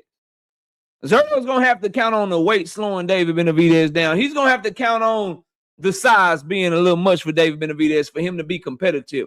Because if David Benavidez show up the same fighter, but he just weighed in 25 pounds bigger, but the speed is still there, the tenacity is still there, the gas tank is still there, the skills are still there, whitewash. Zurdo needs David to be less of himself to have a fight. Have a shot. But it is, as I said in my prediction video, it is the second toughest weight jump in boxing. The toughest weight jump is obviously heavyweight. But the second toughest weight jump is from light heavyweight to cruiserweight. That's 25 pounds. That's a lot of motherfucking weight. But y'all know nigga gonna have to show me with David. Anyway, Shakur Stevenson fan. This boogeyman narrative, this don't nobody want to fight Shakur Stevenson narrative, that shit is over with. O'Shaggy Foster pressing. Raymond Murataya pressing. Yeah, they pressing the issue. So y'all got to stop saying niggas don't want to fight him. You got a world champion at 135 pounds, like nigga, let run it. We take the 70-30, take whatever the fuck you want. What's up? 70-30, we ready to go. What's happening? And then you got the nigga down at 130 that's saying he'll move to 140 for you, and you try to put your fake tag team champion brother in the goddamn mix, and he say, fine, I'll whoop that nigga ass first. And I hope Shakur Stevenson is at the fight. I hope Richardson Hitchens is at the fight. And I hope they are on the side of Ray Ford yelling out instructions, telling them what to do, move here, do that, do this, do that. And I hope for the sake of boxing, my motherfucking nigga from Texas, Shakur Foster, whoop the shit out of Ray Ford, because it'd be better for boxing. Sunchild, yeah, it'd be better for boxing for Shakur Foster to win that damn fight, because Ray Ford will never fight Shakur Stevenson. Ray Ford will forever try to be under Shakur Stevenson's wing. I don't understand why he get mad that Shakur Foster call him Shakur's son. He call him his son. Yeah. He call him his son. Like, bro, you can't be under somebody's wing and then get mad when somebody say you under somebody's wing. Nigga, don't call me his son. Don't call me little bro or whatever. But you act like it. And so now, you the one jumped in front of this shit. And Shakur Foster pressing the issue with Shakur Stevenson. Raymond Murataya pressing the issue, bro. Y'all can miss me with this shit. And Raymond Murataya said it's Shakur's side. It's like, nah, let's wait and see. We got to think about it. We got to do what you got to think about, nigga. And I'm telling you what, I'm telling you this too. I'm going to be so pissed off at Shakur Stevenson if he end up fighting Raymond Murataya for the IBF in the motherfucking Ring magazine title at 135 pounds. I'm going to tell y'all why I'm going to be pissed off.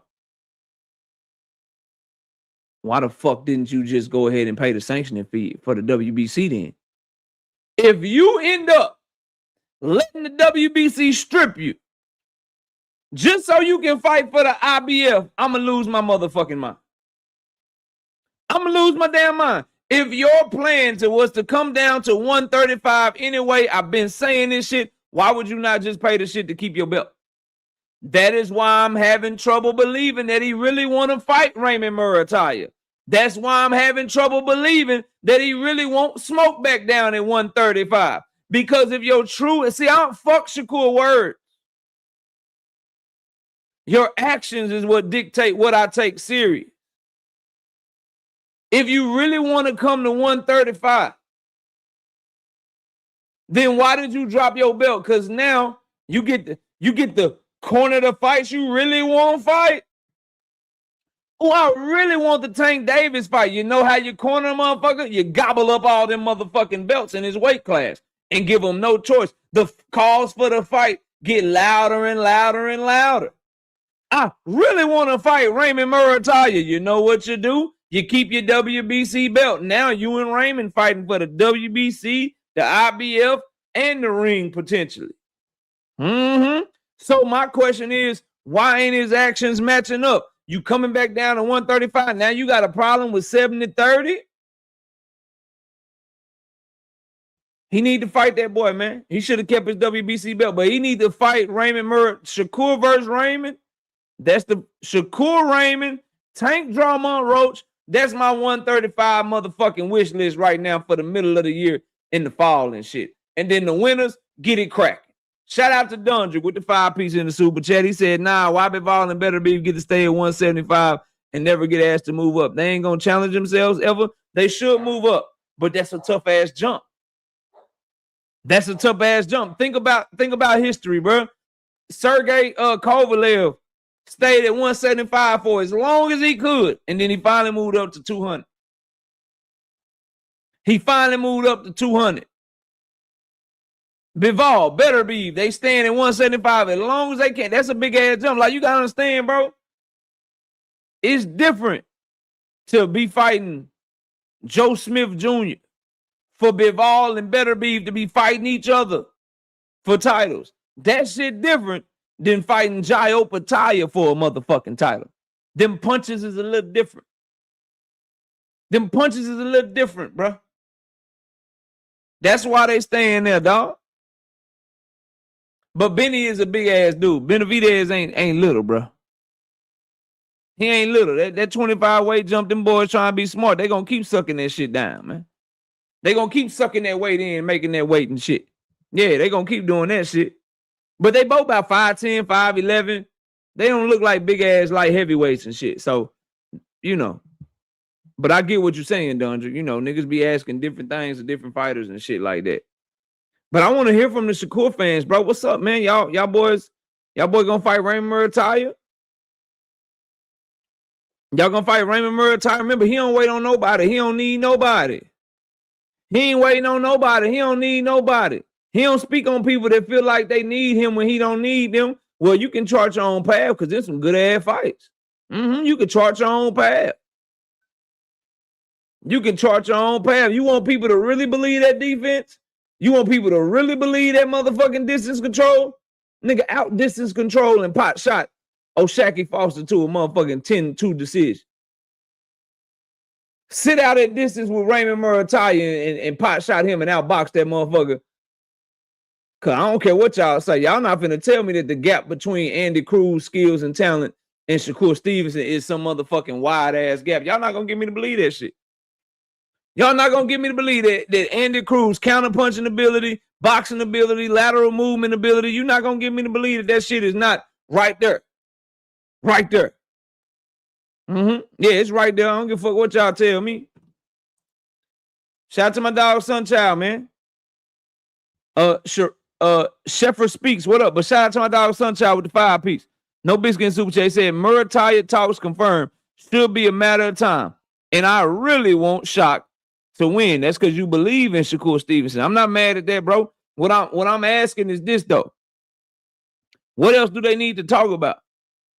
If Raymond Murataya is telling the truth and ready to take the 70-30 or whatever, then what's the problem is, homie?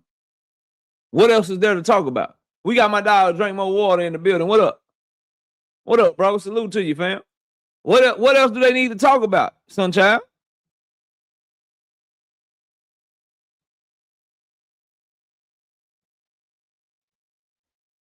What else is there to talk about?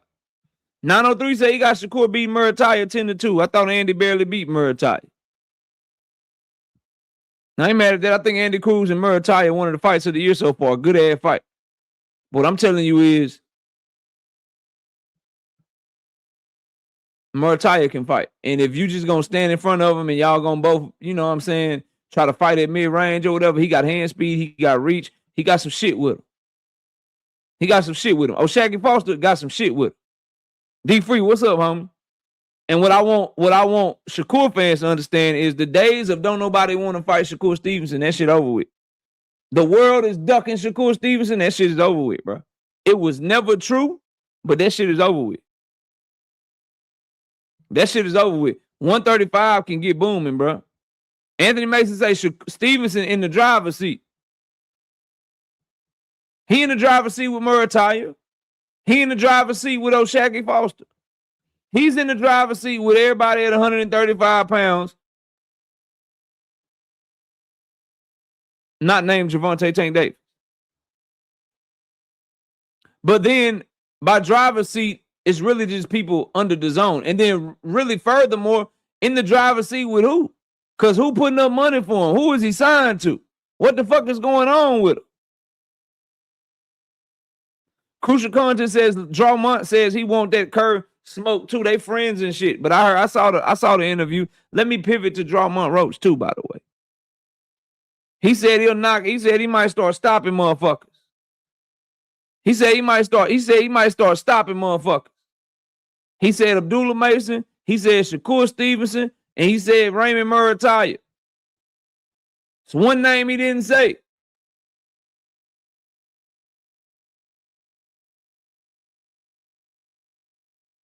It's one name he didn't say.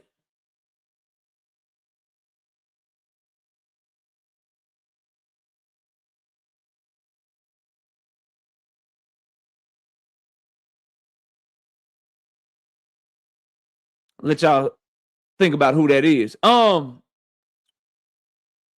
Terence Crawford. Let's move to the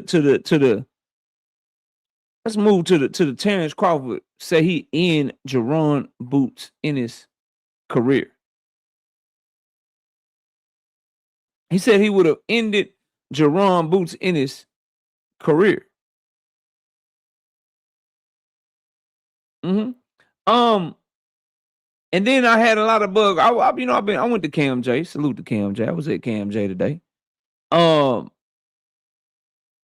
seen a lot of Bud fans having revisionist history about what happened between Jaron Boots Ennis and Terence Crawford from 2023 to 2025.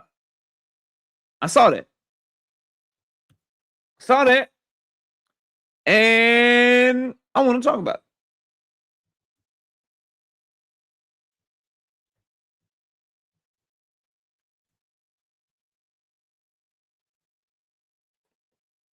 I want to talk about it. Yep, I want to talk about that shit. Sure do. Give me 1 second. Give me one.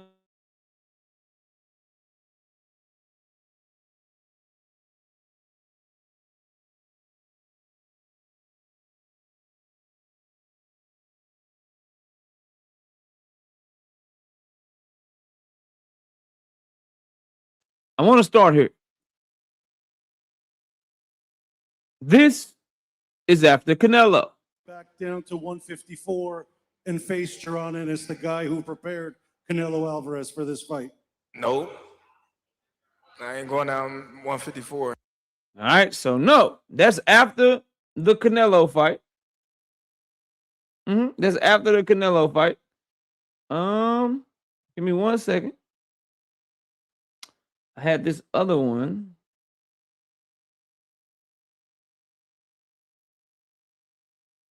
Give me 1 second.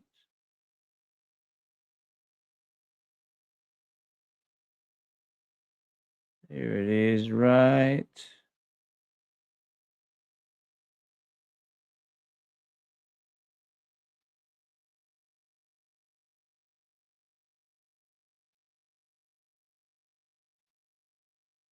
Hold on. Here you go.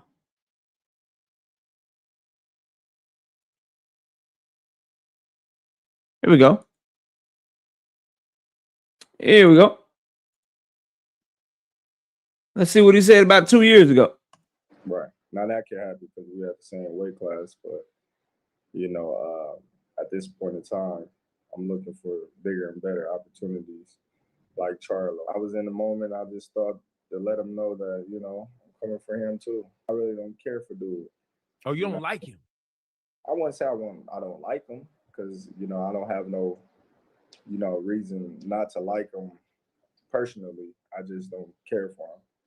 Charlo holds all the belts at 154.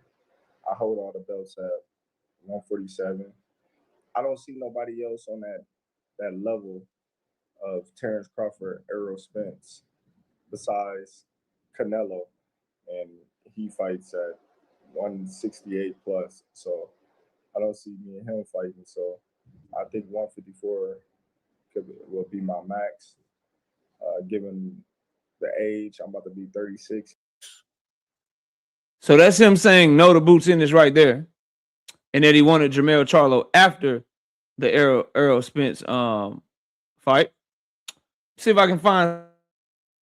And Floyd has praised him. Leonard Ellerby has praised him. Roy Jones has praised him. You're focused completely on Errol. But do you look at Jaron and say, look, man, I gotta fight this dude. He fighting his ass off.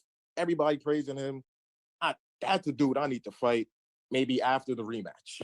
I always said Boots was a great talent. I always told everybody that I supported him. I've been supporting him since he was in the amateurs when he was fighting Gary Russell. I always supported him because they always said he remind them so much of me.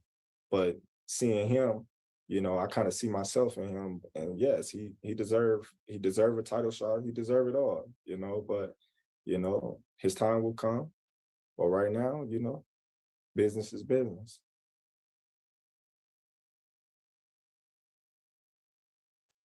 Give me 1 second. I got some more. I got some more. This is for all y'all that said Bud Crawford wanted to fight Jaron Boots in. This is for all y'all that said that, bro. This is what this is for. Okay? Because it just, niggas be lying and shit, bro. Y'all just make y'all have revisionist history out this motherfucker, man, for some reason. I don't know what it is about Bud Crawford that makes y'all feel like he wanted to fight Jaron Boots Ennis. Y'all don't listen to what he himself says. Let me see if I got enough. What about Boots? Boots is the mandatory. He's calling you out now. Right now in my career, a lot of people like boost this, boost that, boost this. You know, fighting Boots is a lose-lose situation. I win, they're gonna say, oh well, he was young. Boots is. Here you go. The mandatory. He's calling you out now. Right now in my career, a lot of people like boost this, boost that, boost this. You know, fighting Boots is a lose-lose situation. I win, they're gonna say, oh well, he was young, he wasn't ready. You got the experience, so you got so much more than this kid that never been tested before. You know, because we always seen him win a fashionable way, you know, to where we say, oh man, he's cold, he's skillful, but he's never been in the ring with nobody that's tested. Me fighting Boots, not a mega fight. I'm looking for a big challenge. Not taking anything away from Boots, but where I am at in my career right now, on my ass off to get to where I am. And I deserve to do whatever the fuck I want to do. What about that one? What about that one? Bud fans, what about that one? Now, when was Terence Crawford trying to fight Jaron Boots Ennis? Is what I'm asking y'all. That's what I want to know. Because y'all been at this shit all day. Ever since Bud Crawford came back outside, y'all been at this shit all day. The man is great. He did what he did, bro. You can't take it away from him. But y'all trying to put extra sauce on the shit. Like that nigga was trying to hunt down Boots, or he wanted to fight Jaron Boots Ennis. He is on camera multiple times turning down that motherfucking fight, saying he don't want to fight that fight.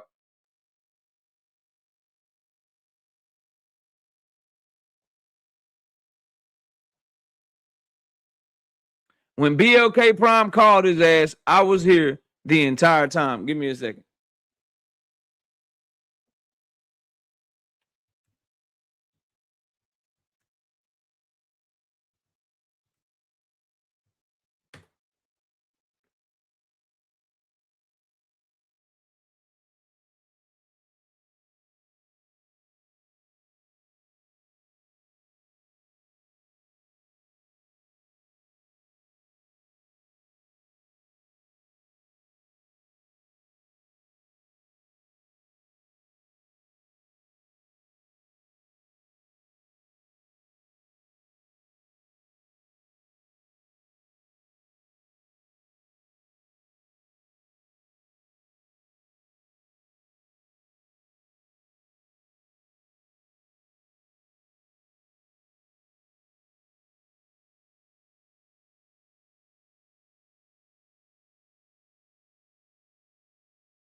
Trying to figure something out. Just, you know, had to. I kept this one because I knew that talking point was coming out of you, Drink. I just kept it. You know, I kept this one.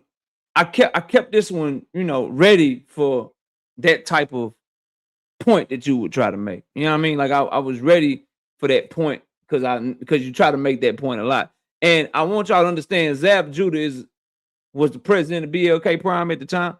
I want y'all to understand he's the one that actually talked to both of these people. He's the person from BLK Prime that reached out to everybody. And he's about to tell y'all everything that I said. Okay. But don't believe me. Let's just hear what Zab got to say. And this is over on Mill City Boxing. Y'all go check it out if y'all want to see it in its entirety. It was just talks. There was no contract, no paperwork. Because what Bozy wasn't really trying to, you know. No. None of that. Bozy was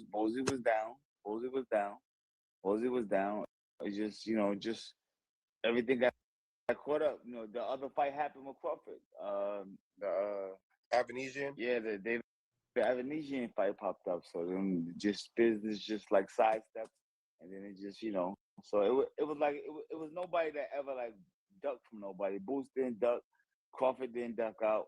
You know, everybody was willing. You know, at the time we were representing Crawford, so we was stepping up for Crawford and Boots at the time, because I remember myself having a conversation. They was interested. They was like, "Yeah, what's up? Let's talk." But you know, other business came up, so we had to move on. So you got right there, horse's mouth right there. Don't get any better than that, right? If you got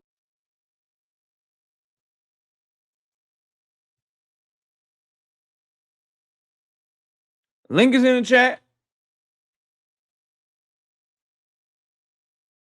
Terrence, what's up? Link is in the chat. Wait, hold on. Let me turn this down. Wait, hold on. First of all, that can't be true. What he said can't be true, because his dad said that we can't do it because we were from Showtime or whatever. He had a contract with Showtime. That's what he said. So both of those things can't be true.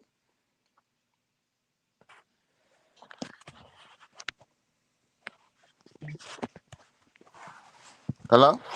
Yeah, I'm listening to you. You know more than Zab Judah? No.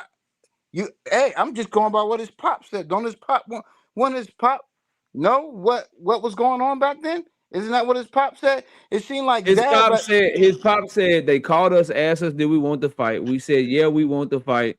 We're loyal to Showtime, but yeah, we want to fight. What are we doing? And Zab Judah said they wanted to fight. Bud was interested in the fight, but they ended up doing something else. But nobody ducked nobody, and they never sent them no offer. So what are we talking about? Well, but first of all, Bud didn't say he ducked him. Bud said that if he No, fought, y'all he say would he end did. his career. Bud fans, Bud fans say he ducked him. Well, I didn't say that, but I'm just saying Bud said just now that if he fought him, he would have ended his career before it started. And you believe that? Yes, I believe it. You believe he would have ended? You believe he would have ended? You believe he would have ended Jaron Boots in his career? Absolutely, because Boots after that loss, he wouldn't have wanted to fight no more. It's fighting like that. Man, listen, bro. I am so out of my depth, right? Yeah. You were cooking so hard, bro. What I'm gonna do is I'm just gonna be quiet, and I'm gonna ask a simple question, and I'm just gonna let you cook, dog. I'm finna let you go off, bro. I'm finna let you cook. I'm finna let you go off, and this is what I want you to do. I want you to tell me which one of these niggas did Bud Crawford end their career. That's what I want you to tell me. A lot of them. We go back to when he won the title. Canelo Alvarez, Canelo Alvarez, is he fighting again? I don't know. I haven't heard of him. They just announced Christian. They just announced he fighting Christian Bale. So he didn't end Canelo's career. It's a lot of people that way back then that never really fought again. Like what about Israel? What about Israel Majimov? Did he fight after Bud Crawford fought him? I mean, is also that's the standard. Everybody you fight, they never fight again. Come on. What does it mean to end somebody's career, Terrence? We're talking about guys. What does it mean to end somebody's career? They don't fight again. There's a lot of guys that didn't fight. Okay, so that's the standard. So far, everybody's seen him fought again. What about Earl Spencer? He end Earl Spencer's career? He damn near. He ain't fought yet. Let him. Did he end it? He might. He ain't fought yet. We gotta see. Let's Earl fight again first. He ain't fought yet, so we don't know. So he might have ended. He might have ended his career. Let me just check on something. He ain't fought yet.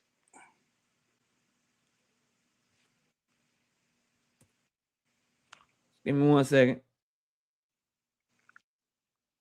Give me 1 second. So he ended Earl Spencer's career. Just wanted to check on something right quick. His career is over with and shit. So this from ESPN. Earl Spence Jr. to return to ring July 25th versus Tim Tszyu. So he about to fight again, right?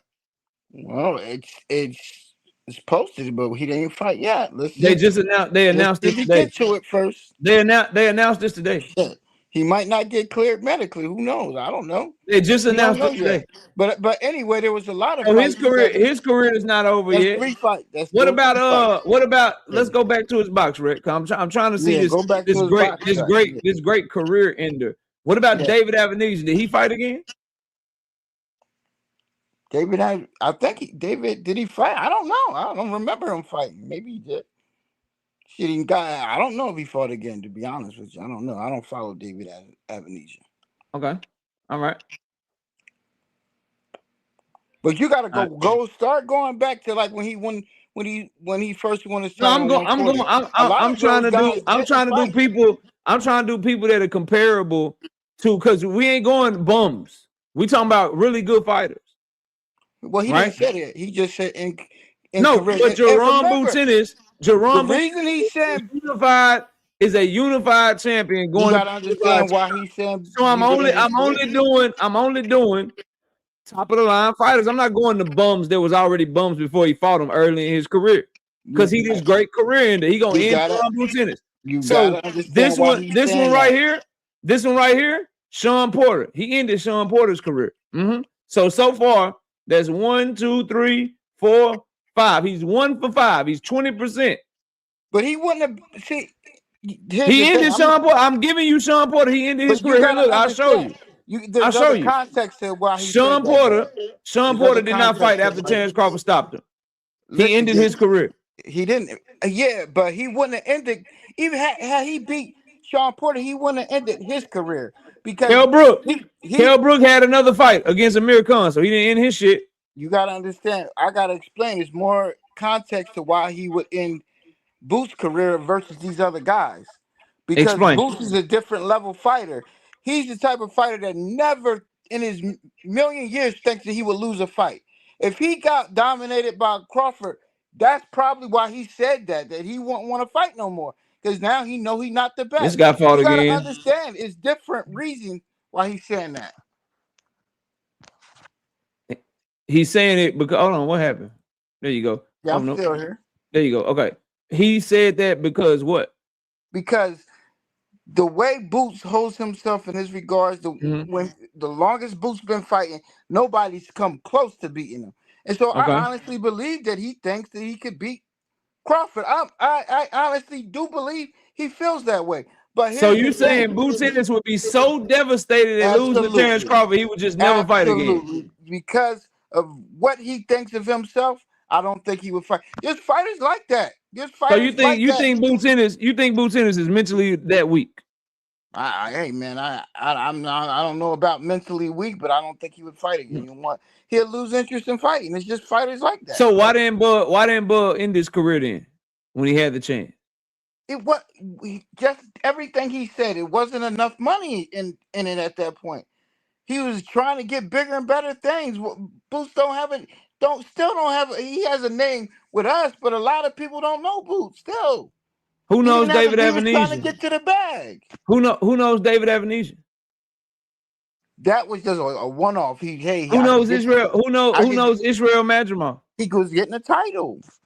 He was trying to be great. He got another title. What's a bigger fight that's bigger money? Israel Madrimov or Jaron Boots Ennis? I don't know.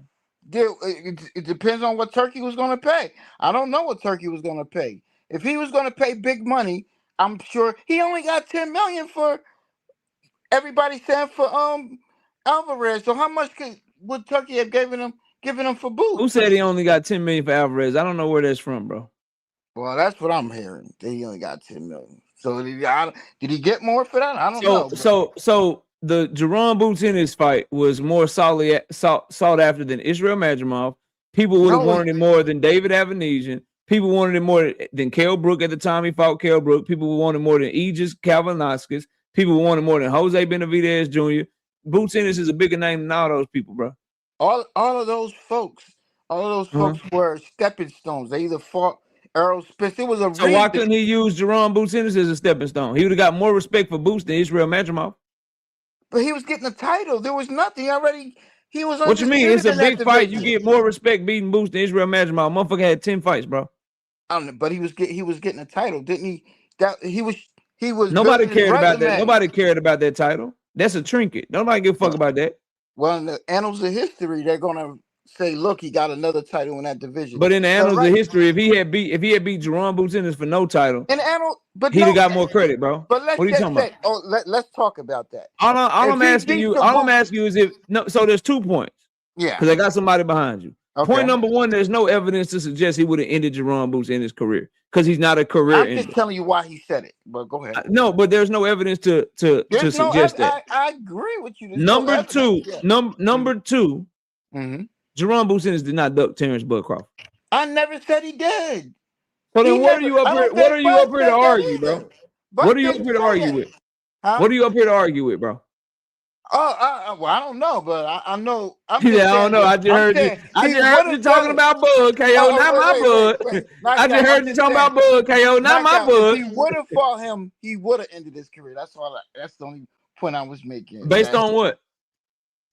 Because he wasn't ready. Come on, man. But Boots hasn't been in there with nobody like Bud. Nobody that ever fought Terence Crawford was ready. That's why he's undefeated. But he wasn't ending careers, bro. One mistake. Knockout. That's all I'm saying. One mistake. He would have had to fight a perfect fight. Maybe he would have.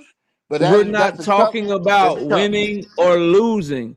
We're talking about him ending a motherfucker's career. And what I'm telling you is he's not a career ender. Earl is about to fight again. Kell Brook fought again. Mean Machine fought again. Jose Benavidez Jr. fought again. The only person of substance that I can say didn't fight after a Bud Crawford fight was Sean Porter. And I'm really being generous giving that to you because Sean Porter was already talking about retiring before the Bud fight. I'm not taking that because I feel as though Sean Porter, if he was younger, he would have kept fighting.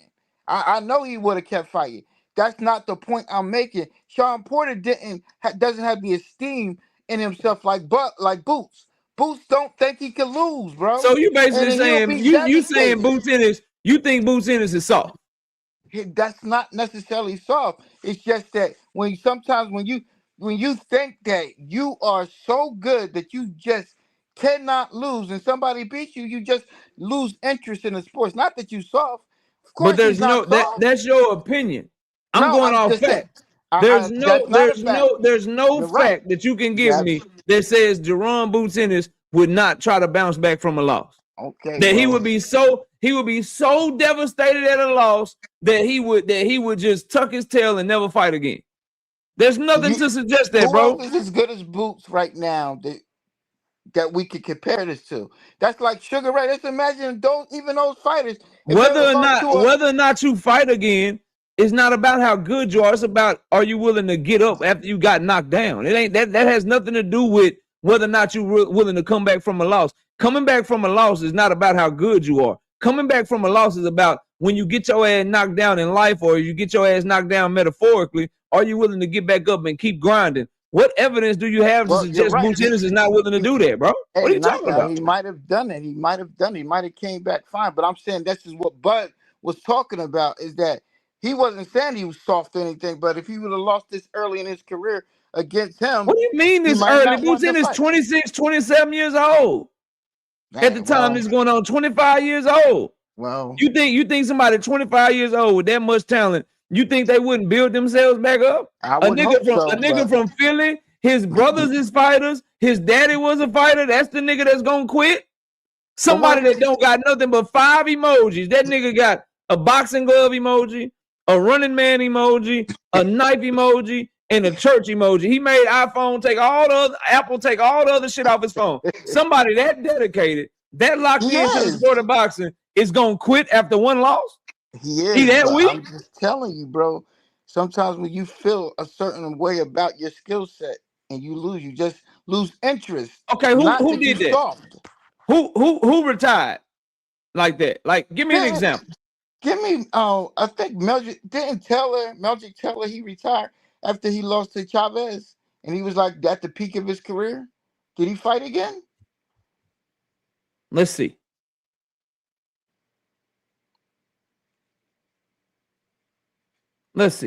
He lost to Julio Cesar Chavez in 1994 by knockout.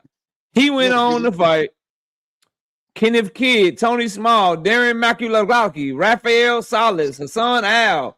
He fought. Matter of fact, I ain't gonna say their names. After Julio Cesar Chavez stopped him in the 8th round, he fought 1, 2, 3, 4, 5, 6, 7, 8, 9, 10 more fights. Damn, I guess I just stopped watching at that point. I don't know then. You know what? Knockout. That's why he said it. Maybe it wasn't true, but I'm just giving you why I think he said it. That's all I can do is tell you why I think he said it.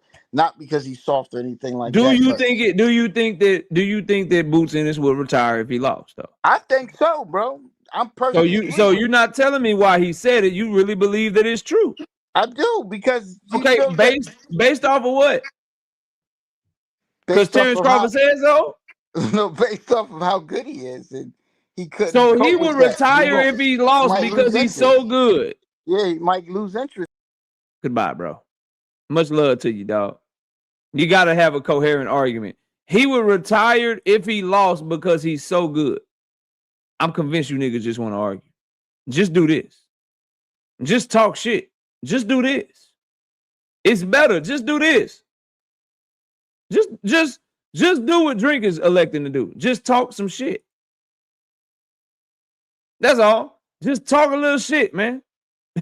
Just talk a little shit. Just do shit like this, bro. It comes across better. Because the only response that a motherfucker like me can say to this is, show you right. Show you right. That other shit, don't do that. That's crazy, bro. That's crazy, bro. Shout out to Big Dog Willie with the 10-piece. No biscuit in the super chat. He said, Tank Maniac's protection mode for one of their new superhero to replace Tank absent. Bro, what are you saying to me, bro? I'm sad that we got people like you that work in the hospital, bro. Nigga, this is hold on, bro. Yeah, bro, this is that what you meant, Big Dog Willie. That what you meant, bro. That's what you meant. Let me see what that dude is that even a word that you put, bro? See this shit. Okay, no. Big Dog Willie is right. Y'all leave him alone. We're gonna leave you alone. No, that you can spell it 2 different ways. I never seen it spelled like that. So salute to you. No, salute to you. You good.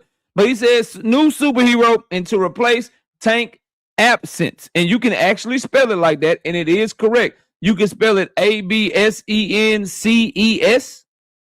which is how most of us spell it.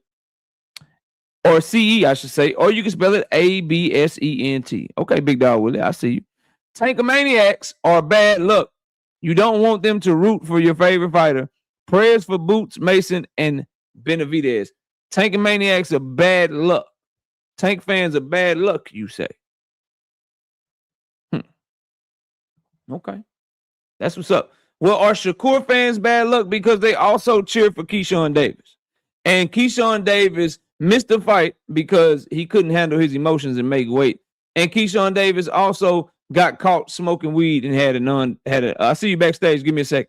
He had a no contest because he was smoking weed. Shakur fans, since I know you are Shakur fans, they also cheer for Raymond Ford. So are Shakur fans bad luck because Raymond Ford got his ass whooped by Nick Ball? Inquiring minds want to know. Inquiring minds want to know, dog. What's going on, bro? Hey, what it do? What's up, bro? What you got for the show? Good. Nah, helping your mans out from the last caller.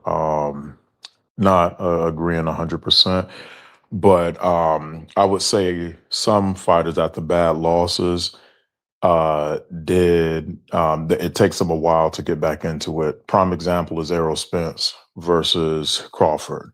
Errol Spence hasn't fought since the Crawford fight. I think he should retire, but it's more so due to the car accident and also the drinking problem that he had. But there are some fights that are very bad for a boxer's career, even if they're at that peak level, that would make them either take a very long time to come back or they'll just retire. Earl Spence is about to fight. But I know Tim Zoo, yeah. Yeah, but Jaron Boots Ennis is 28. Earl Spence fought Bud in his mid-30s. Jaron Boots Ennis hasn't had a retina surgery and multiple car accidents going into the fight. This is a young, healthy champion that doesn't have any of the stuff, partying stuff that Earl has. What evidence is there to suggest that he would retire if he lost a fight, bro? No, I agree with you on that point. I don't think Jaron Boots Ennis will retire. But I mean, I would say going up against Crawford, he almost semi-retired Errol Spence. And then you go to Sean Porter. That's almost another example of somebody he's fought. And then you go to Kell Brook, because he fought Kell Brook. I don't know how many more fights. Kell Brook went on to fight Amir Khan. Sean Porter never fought again. Earl Spence took a long time off. These are all fighters that were well past their prime in their mid-30s. We talking about a 26, 27-year-old, bro. Yeah, no, I'm not disagreeing with you on that point. Even the majority of those guys went on and fought again and are fighting again as it currently stands outside of Sean Porter. So there's really no strong evidence to support that Boots Ennis would get retired, bro. No, I'm not presenting evidence that Boots would retire. I'm just presenting evidence that if somebody gets beat bad enough, they can, go into early retirement, regardless of the age and because I think the biggest, well, no, that's not a really an example, although their career was changed, was Adrian Broner when he fought Marcus Maidana. He was on a peak, undefeated world champion, and it was a decline. I think from that fight, he probably would have did best just retiring, because he was never the same. So do you know any fighters that had gotten beaten bad in their career and was able to bounce back and still have success? I'm not disagreeing with you. I just want to Miguel Cotto. pick your brain. Okay. But that was a cheat against Margarito. That was a badass whooping. Yeah, it was. But I think he was, he had a fire lit on underneath him, because he knew that Margarito cheated. So I mean straight, butt whooping with no cheating, no PEDs or anything involved. But a butt whooping with cheating is worse, though. Yeah, 100%. But I mean, if somebody cheats you like that, like with Daniel Cormier and John Jones, although Daniel Cormier lost bad, but after the doping results came back, Daniel Cormier still wanted to fight him. I give you another one. Evander Holyfield got his ass knocked out by Riddick Bowe. Yeah, and he came back. Yeah. And what was his fight after that? He had a few he had already fought Tyson, huh? No, he fought Mike Tyson 2 times after that. He fought Lennox Lewis 2 times after that. He fought John Ruiz 3 times after that. He fought James Toney, and now we're getting up older in his career, bro. But he lost every single last one of those except Mike Tyson. He lost against Lennox. He lost against. He got a draw with Lennox, then lost to him. He beat John Ruiz the first fight, lost the second fight, got a draw. And then he lost to the third fight. He beat Hussein Rahman, and then he lost to James Toney, Chris Berry, Larry Donald, and all those guys, bro. Yeah, but he can't. Okay. But I mean, that's still not a good enough example. Listen. You're not gonna find any disagreement on debate. The only debate will come in is your thoughts on Haney and Shakur. That's what we're here for. Okay. Well, what I got to get your thoughts on both of them. What do you mean, my thoughts? Thoughts about what? Like, do you are you a fan of them out of Ryan, Shakur, Haney? Okay. I'm not a fan of any of those fighters. I'm a fan of Tank Davis and Abdullah Mason. Those are my favorite fighters around those weight classes you just mentioned. Okay, I would X Abdullah Mason, and I would put Kid Austin in there. Tank definitely. Kid Austin is what? Like what are you saying? Like what are you trying to get at? I would replace him with Abdullah Mason. You would replace Abdullah Mason with Kid Austin? Is that what you're saying? Yeah. When it comes to skill, yeah, I would. I don't think Abdullah Mason. He's been You don't think he's hurt. as skilled? You don't think he's as skilled as Kid Austin? In my personal opinion, no, I don't. All right. I don't. Why? Yeah. Why is that? Well, I look at Floyd Schofield's. I think his last fight was against Tevin Farmer. Right. I think Tevin Farmer is on every single person on Abdullah Mason's list, his resume. I think Tevin Farmer, and I don't know every single fighter on Abdullah Mason's resume, but Tevin Farmer is definitely levels above most of the people on Abdullah Mason's list. Tevin Farmer was in his mid-30s and had 8 losses by the time Floyd Schofield fought him. Tevin Farmer gets dog walked by Sam Nopes right now. And we don't even but if Floyd, so I would like to bring this order to the court. If Floyd Schofield is more skilled than Abdullah Mason, then what's going on right here? Oh, well, first, because I'm a fighter myself. I never go off of sparring and sweat. I don't even think that you should. Some gyms don't even allow you to record sparring. I don't know why fighters do that. Yeah, I don't agree and or go off of sparring videos and stuff. I don't like that. I don't think that should be put into the public sphere. I think that's something personal between trainers and fighters. What's a better way to see who's more skilled? Them actually in the ring sparring each other, or one of them fighting Tevin Farmer and the other one not fighting Tevin Farmer? Wouldn't it be better to see how they actually look sharing the ring together to see who is actually more skilled? I don't know, because if you go by that, you'll have to go. But Broner saw the whole entire sparring session between Devin Haney and Tank Davis, and he said Tank got him, but then later on in the rounds, he said Haney got the better of Tank. Could Haney beat Tank today? Absolutely not. I think Tank would dog walk Haney. So, that's the reason why I say I don't think we can talk about Tank and Devin another time. What I'm trying to figure out is what evidence shows that Kid Austin, based on this footage, is as skilled as Abdullah Mason. Who's getting the better of this action right now? Okay, I mean that's just as far as such. How long ago was that? I think they were both like maybe 18, 19 years old. Okay, so that's still old. I know Abdullah Mason has been hurt, in a fight. Has he been dropped? I can't remember. I think he's been dropped. He got knocked down in the fight. But what does it have to do with which one of these fighters is more skilled? Well, has Schofield ever been knocked down in the fight?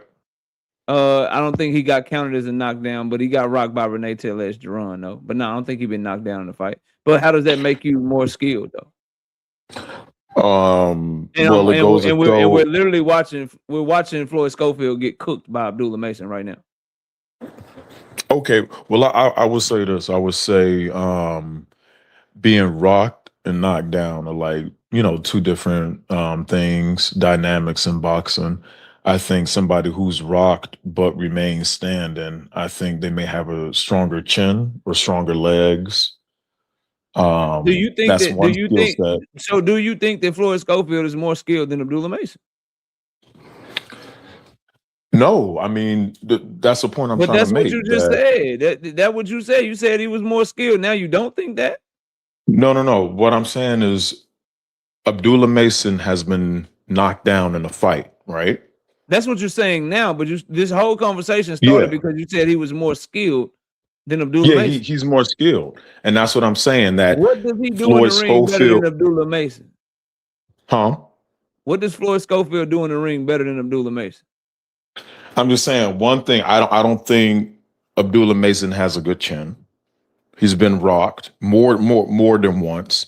He's been dropped. And if he I doesn't have a good can't. chin, he proved that wrong in his last fight, bro. His chin is solid. He got caught with a knockdown, and he got up and he stopped the dude a round later, that Johan Vasquez dude. Then he has a hard-hitting Sam Noakes. He stays in the pocket with him, and he takes his punches just fine. The facts are, bro, with Abdullah Mason and Floyd Schofield, Abdullah Mason got the better of him on tape, and Abdullah Mason sent him a motherfucking offer for $1 million, and Floyd Schofield turned it down, bro. So Floyd Schofield and his daddy don't think that he's more skilled. They even asked for $20 million to fight Abdullah Mason, bro.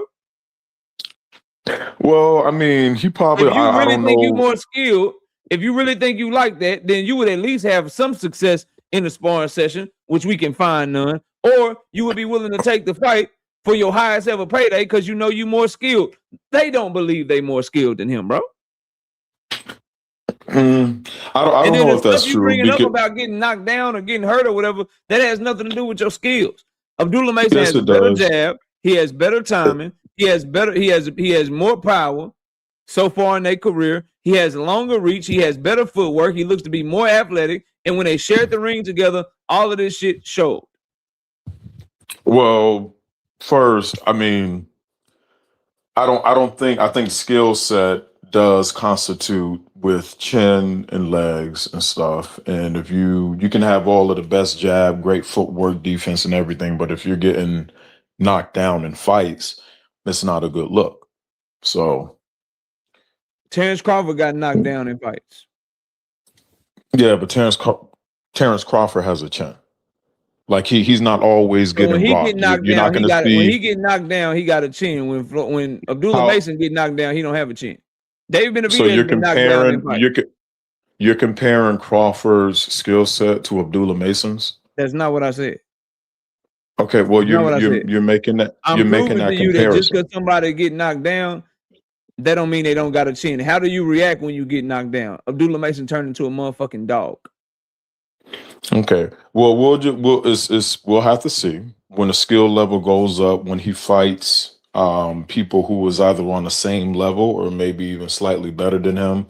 We'll have to see how he takes those punches. I would like to see him take That's fine. on. Yeah, I want to see that too, but I want to stick on Abdullah Mason and Floyd Schofield. What has Floyd Schofield done to show he's more skilled than Abdullah Mason? Because that's the conversation that we have. Well, I'm going off of resumes. You tell me. Off of resumes, the best win on Floyd Schofield's resume is against Tevin Farmer, former champion down at 126 pounds, that was on a 6 to 7 fight losing streak in his mid-30s, well past his prime by the time that motherfucking that Floyd Schofield got in the ring with him, bro. Okay, so you'll say Floyd Schofield, Tevin Farmer. So who would you say that Abdullah Mason fought that is on Farmer's level? Sam Noakes. Okay, I'll give you Sam. Only reason why I'm giving you Sam Noakes because Sam Noakes is pretty good and he was undefeated. So I'll give you Sam Noakes. But how old is Sam Noakes? He's a 28-year-old undefeated fighter when Abdullah Mason fought him, and he's a true lightweight. Okay. Tevin Farmer was coming up 2 weight classes in his mid-30s. He was coming off of consecutive losses to Williams Zepeda. He's been knocked out 4 or 5 times. He got some sort of weird twitchy shit going with him. Who are you talking about? Farmer? Yeah.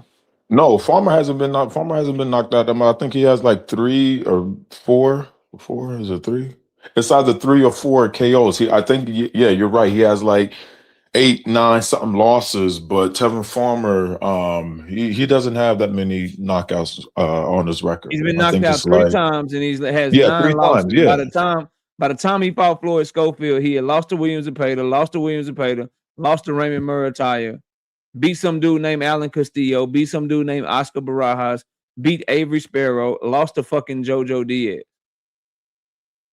This is the guy. This is the big win. And all of his biggest wins came down at 126, 130 pounds. I mean, not 126, 130. Well, okay. Well, I don't know. Like I said, I give you Sam Noakes. I don't think Sam Noakes is on Farmer's level. I don't know everybody who. To be honest with you, I don't know anybody who Noakes fought. He's 35 years old, well past his prime, in the middle of a losing streak when Floyd Schofield fought him, bro. Mm. Okay, I mean to your point, but Sam When you Noakes, fight somebody in I the don't weight know class you anybody. fight them on and the trajectory they're on really matters, bro. Okay, It really well, matters. You thinking of Tevin okay, Farmer from 2015, 2016 or some shit, bro. You're okay. not thinking about Well, the I Tevin don't. Farmer that Floyd Schofield fought. The Tevin Farmer that Floyd Schofield fought was there to be a tune-up. He was there to get his Okay. ass whooped. And I'm here to tell you that if Tevin Farmer ever got in the ring with Abdullah Mason would beat him the fuck up and stop him. Okay. Well, back to Sam Noakes. I don't know anybody who Sam Noakes has fought. I don't know how many undefeated fighters he fought. I don't know how many world champions he's fought. Those are things that I look at. Like if you defeated an undefeated fighter, that's good. But I don't know anybody on that resume. I've never even watched Noakes fight before, ever. I never heard of the guy until Well, go Abdullah watch him. Mason Go fought. watch him. Go watch him fight. He's a strong pressure fighter with good timing and a really good inside fighter. And he got good power and he got great heart and a great chin. And he's only 28 years old. And he took a beating from Abdullah Mason to go the motherfucking distance. Punches that if anybody else get caught with, they probably stopped at 135 pounds, bro. But I'm let me open up the panel. You welcome to stay up here if you want to, but I'm gonna open up the panel to everybody. Yes, sir. Okay, right, please. I'm gonna put you backstage, bro, and then we're gonna open up the panel. Panel's open, y'all. Panel is open. Give me 1 second.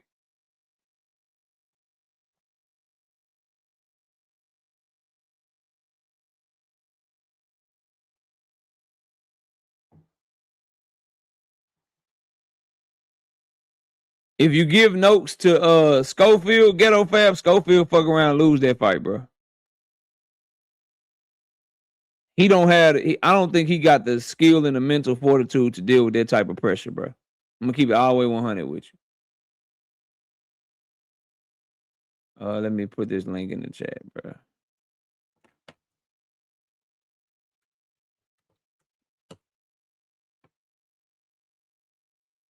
Pay, what's up, bro? Talk to me, fam. What you got? What's going on, bro? I ain't really got too much. I was just gonna say, I think when it comes to them and their trajectories, I just think Abdullah is a better fighter than Kid Austin. I think he's just he fight. I think he only fight one way, and that's coming forward. I really haven't really seen Schofield fight off the back foot, so I think he's pretty much like a front runner. And I think he got gas tank issues, but again, I don't question because like far as being knocked down, bro, like all of them knockdowns that he got were all flash knockdowns. He jumped right back up. David Benavidez has been dropped before and jumped right back up. So I don't think that has anything to do with his chin because he got caught clean a couple times. Even in the Sam Noakes fight, he got caught and didn't get dropped. So maybe he had a bad weight cut that against that dude. But he had even when he got dropped, he had his hand in the right places. Just the dude was able to slip past it.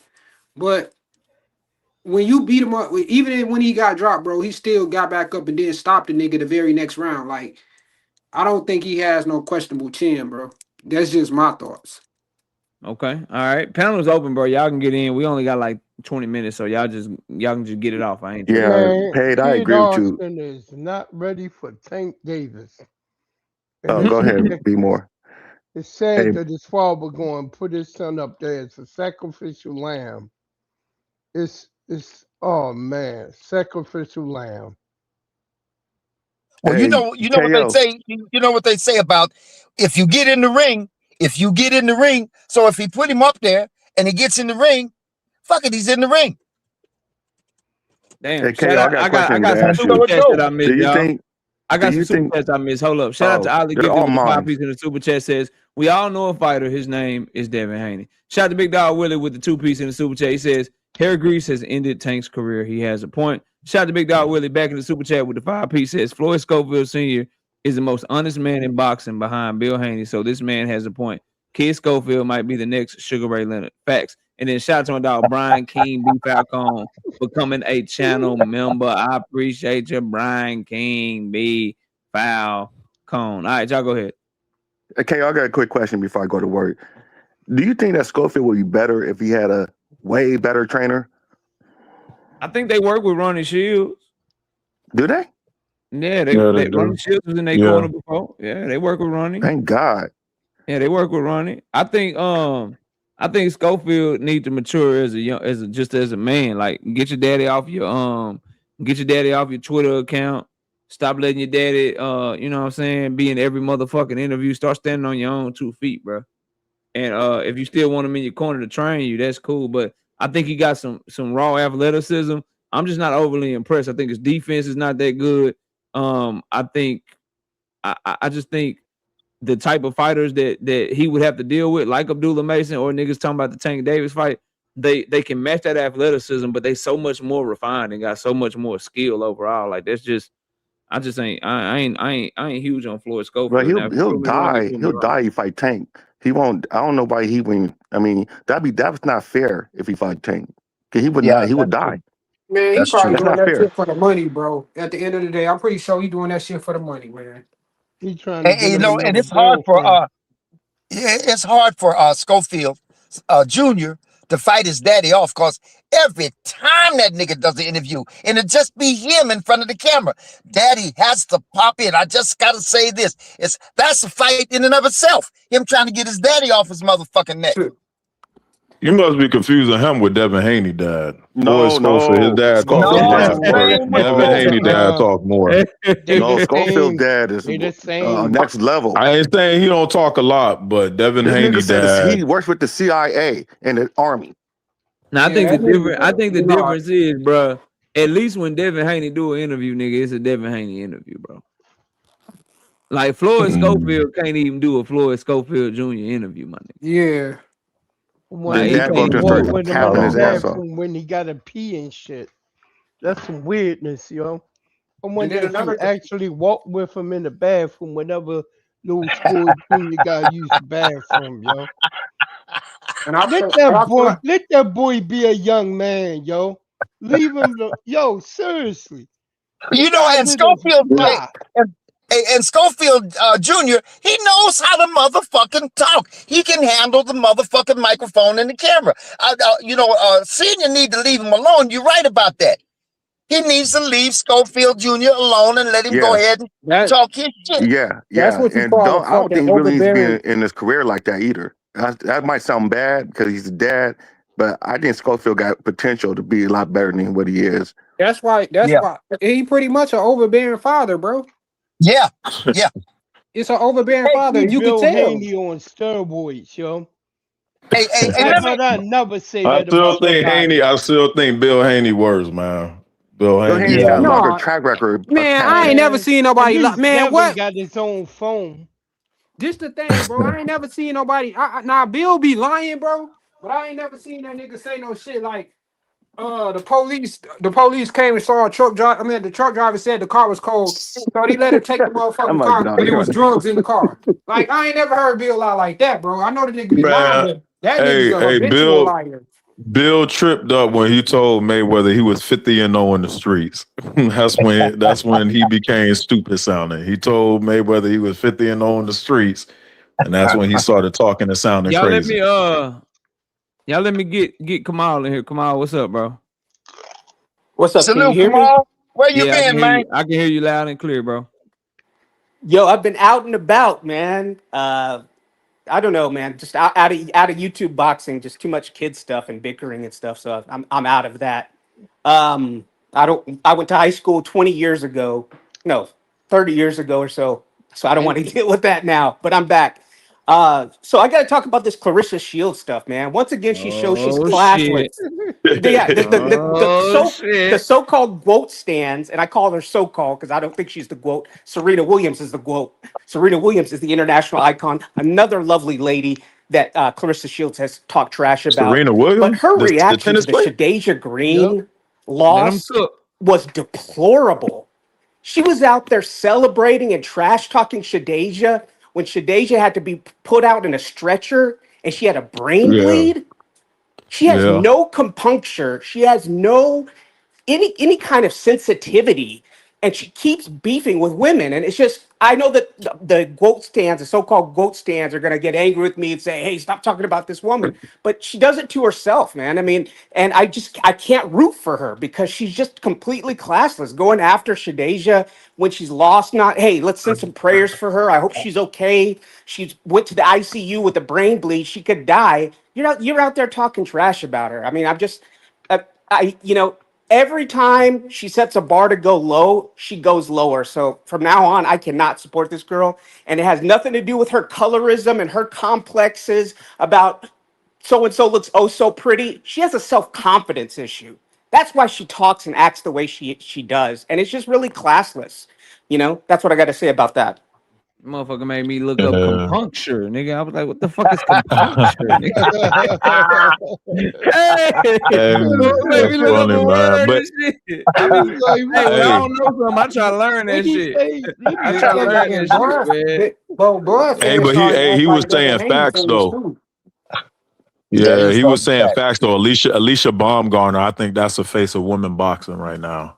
She need to fight Caroline Dubois. Let's get to it then. Niggas want to get back to it. Yeah. We can get back to it. Cause I was gonna start the show like this, but niggas came up here and wanted to debate, so I forgot to debate. But I want to know what everybody that was arguing on behalf of Alicia Baumgartner yesterday. It looked like she got a problem with Caroline's. Y'all see the sparring footage? Mm-hmm. Yeah, their common opponents, Alicia did much better than Caroline, though, with the people that they fought. So I don't know. Is Alicia going for undisputed? Because she said she had a plan. I know she already was undisputed. Yeah, I know she gave up the was WBC, that but she's going Alicia, back to though? court again because she said she had a plan. Yeah, that was Alicia Baumgartner getting her No, ass but it whipped on by wasn't. But it another wasn't. Caroline. But it wasn't Caroline Dubois, though, right? No, it was another Caroline. She just got a problem with Carolines. Oh hell no! Man, If your name Caroline, you fuck her up. It look like. Hell no! Cut it out, man. I'm just saying, bro. I guarantee if you and I know you a betting man. I guarantee I don't know, you man. won't put That no whole money on it. If they that whole ever thing fight, you with- Bro, wouldn't if bet that on no fight happen, Caroline, I'm bro. betting on Caroline Dubois. Y'all niggas tripping. Bro, you're not gonna do I that. think bro. I'll put some money on Alicia. And if you do, you gonna y'all, cover. I think I got Yeah. Alicia on that y'all one. niggas. I got my money on Alicia. I like KO. Caroline, but last outing she didn't look the best. I think that Alicia got her. Nah, Alicia Baumgartner got gas tank issues. Her power. She was Her on No, the how power. she got gas tank fighting issues? She's the 3-minute only one rounds. in boxing going 12 rounds. What you Nigga, mean? you going 12 rounds don't mean you need to. She be falling off a cliff after about She 4-5 fighting rounds. Tired to the 3-minute motherfucker. rounds. No, 3-minute bro. rounds. Man, She 3 means that minute Korean rounds, man. She Korean doing did what a the lot dude's better doing. than Bro, Caroline she was Dubois doing, did. She going bro. Alicia 3-minute was pretty rounds. much doing what the fuck she wanted to do to Y'all that woman, niggas bro. tripping, bro. Yeah, she All right. was, man. But You she ain't tripping beating Hey, no talking about Caroline was gas on Caroline. her. tank. All Nah. right, nah. She's not beating Hey, no hey, what Caroline. about this Caroline? What about this Caroline Vare? Veyre. Vare. She's been calling Alicia out. You know anything about her? Yeah, that's the girl that was whooping her ass in sparring. Oh, yeah. Yeah. That's what I'm talking about. Yeah. But I'd rather see Caroline Dubois, man. I think Facts, Caroline bro. Dubois. Damn, boxing hacker. Fuck no. No, nigga. No, How I'm he not get in agreeing with there? you. How Don't he come up get here in making. there? You Don't don't come want up to see here Caroline making Dubois? sense, Yo, who the nigga. hell left the door Man, open for look, you don't Hacker, want to see Caroline man? Dubois? Don't come up here making sense and shit. You been fucked up all day. Man. Don't come up here making sense, man. You know we only argue when certain fighters, KO. You know how it goes. We can't agree with certain Nah, fighters. but y'all tripping with this shit, man. Caroline Dubois and Alicia Baumgartner, they need to fight, bro. I agree. They need to fight. What's up with all this Clarissa hate, man? I agree. But this my issue. She said that she a fighter. Now I see if she said she wouldn't fight her, then I She's would not have gonna an fight her issue with 2 that. years shit. though. That's She talking about she trying to fight that girl like she got a 5-year plan and shit. Like they asked you a fucking Yeah, she interview trying to get her question. money. And she ain't about if Caroline They Dubois asked you a ain't about nothing, motherfucking ain't no question in a fighting, man. motherfucking interview. Where do you see yourself 5 years from now? Ass like get the fuck out of here with that. Yeah, Yeah, that's she too got to long, get her man. money though, bro. Yeah. Caroline Dubois is a bigger money Hold fight. on. Man. Boxer Hacker said some shit that I know about to piss Kamal eyes off. I heard it. Y'all know I'm instigating and shit. Yeah. What's that shit you said about Clarissa Boxer I Hacker? don't know Go where ahead. Clarissa hate be coming from because guess what? If Clarissa had got knocked out or got stopped like Shadeja got stopped, everybody here would be shit on Clarissa. Every single person here will be shit on Clarissa. They act like, oh, Clarissa's talking about Shadeja. She said it below the belt. Bro, Get the hell out of here. No, she put that target on her back though. Their contemporaries talk about them all the Did time. that shit to herself. She's beef She with put that Serena target on Williams. her back. She's though. trash. Let Kamal get this work. Let Kamal get this work, y'all. Let him respond. Unlike Shadeja, She is trashed publicly Queen Serena Williams, who's married to the Reddit founder, who's a billionaire, who's a legend, who's an icon. She's dissed her. She's dissed Angel Reese. Who's that Colombian Danish woman? Brackhouse. She's beef with Brackhouse. She's beef with Serrano, Shadeja, Alicia Baumgartner. If all these people have a Layla. problem with you and you're constantly talking about fighting with men, which is disgusting and it's She said she could stupid, beat saying you're going to Rolly. beat Rolly when the Lithuanian guy that Rolly knocked out knocked you on your ass. Okay, Yeah, so Hannah Yeah. Gabriel. She needs a rematch. All right, Hannah. let me get she needs one Hannah more. Let me let Gabriel. Kamal Yes, finish, y'all. Go ahead, yeah, Kamal. I don't Hannah want y'all to cut Gabriel him off. knocked her on her ass. That's the rematch I Yep. wanted to see. I didn't want to see the Franchon Cruz DeZern fight. I don't know why we didn't get the Shadeja Green fight because they had never fought before instead of the Yeah. Franchon Cruz DeZern rematch because I didn't really want to see that. But now we got to see the Hannah Gabriel rematch. Hannah, let's not Absolutely. forget, Hannah knocked her on her ass and she was looking up in the stars.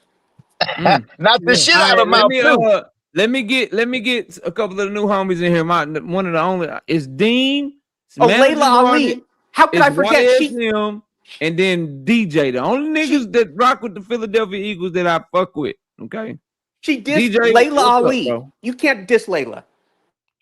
Not DJ, nobility. Not nobility. You can't diss Layla. DJ, are you Where's there? that coming from? Hey, can y'all hear me?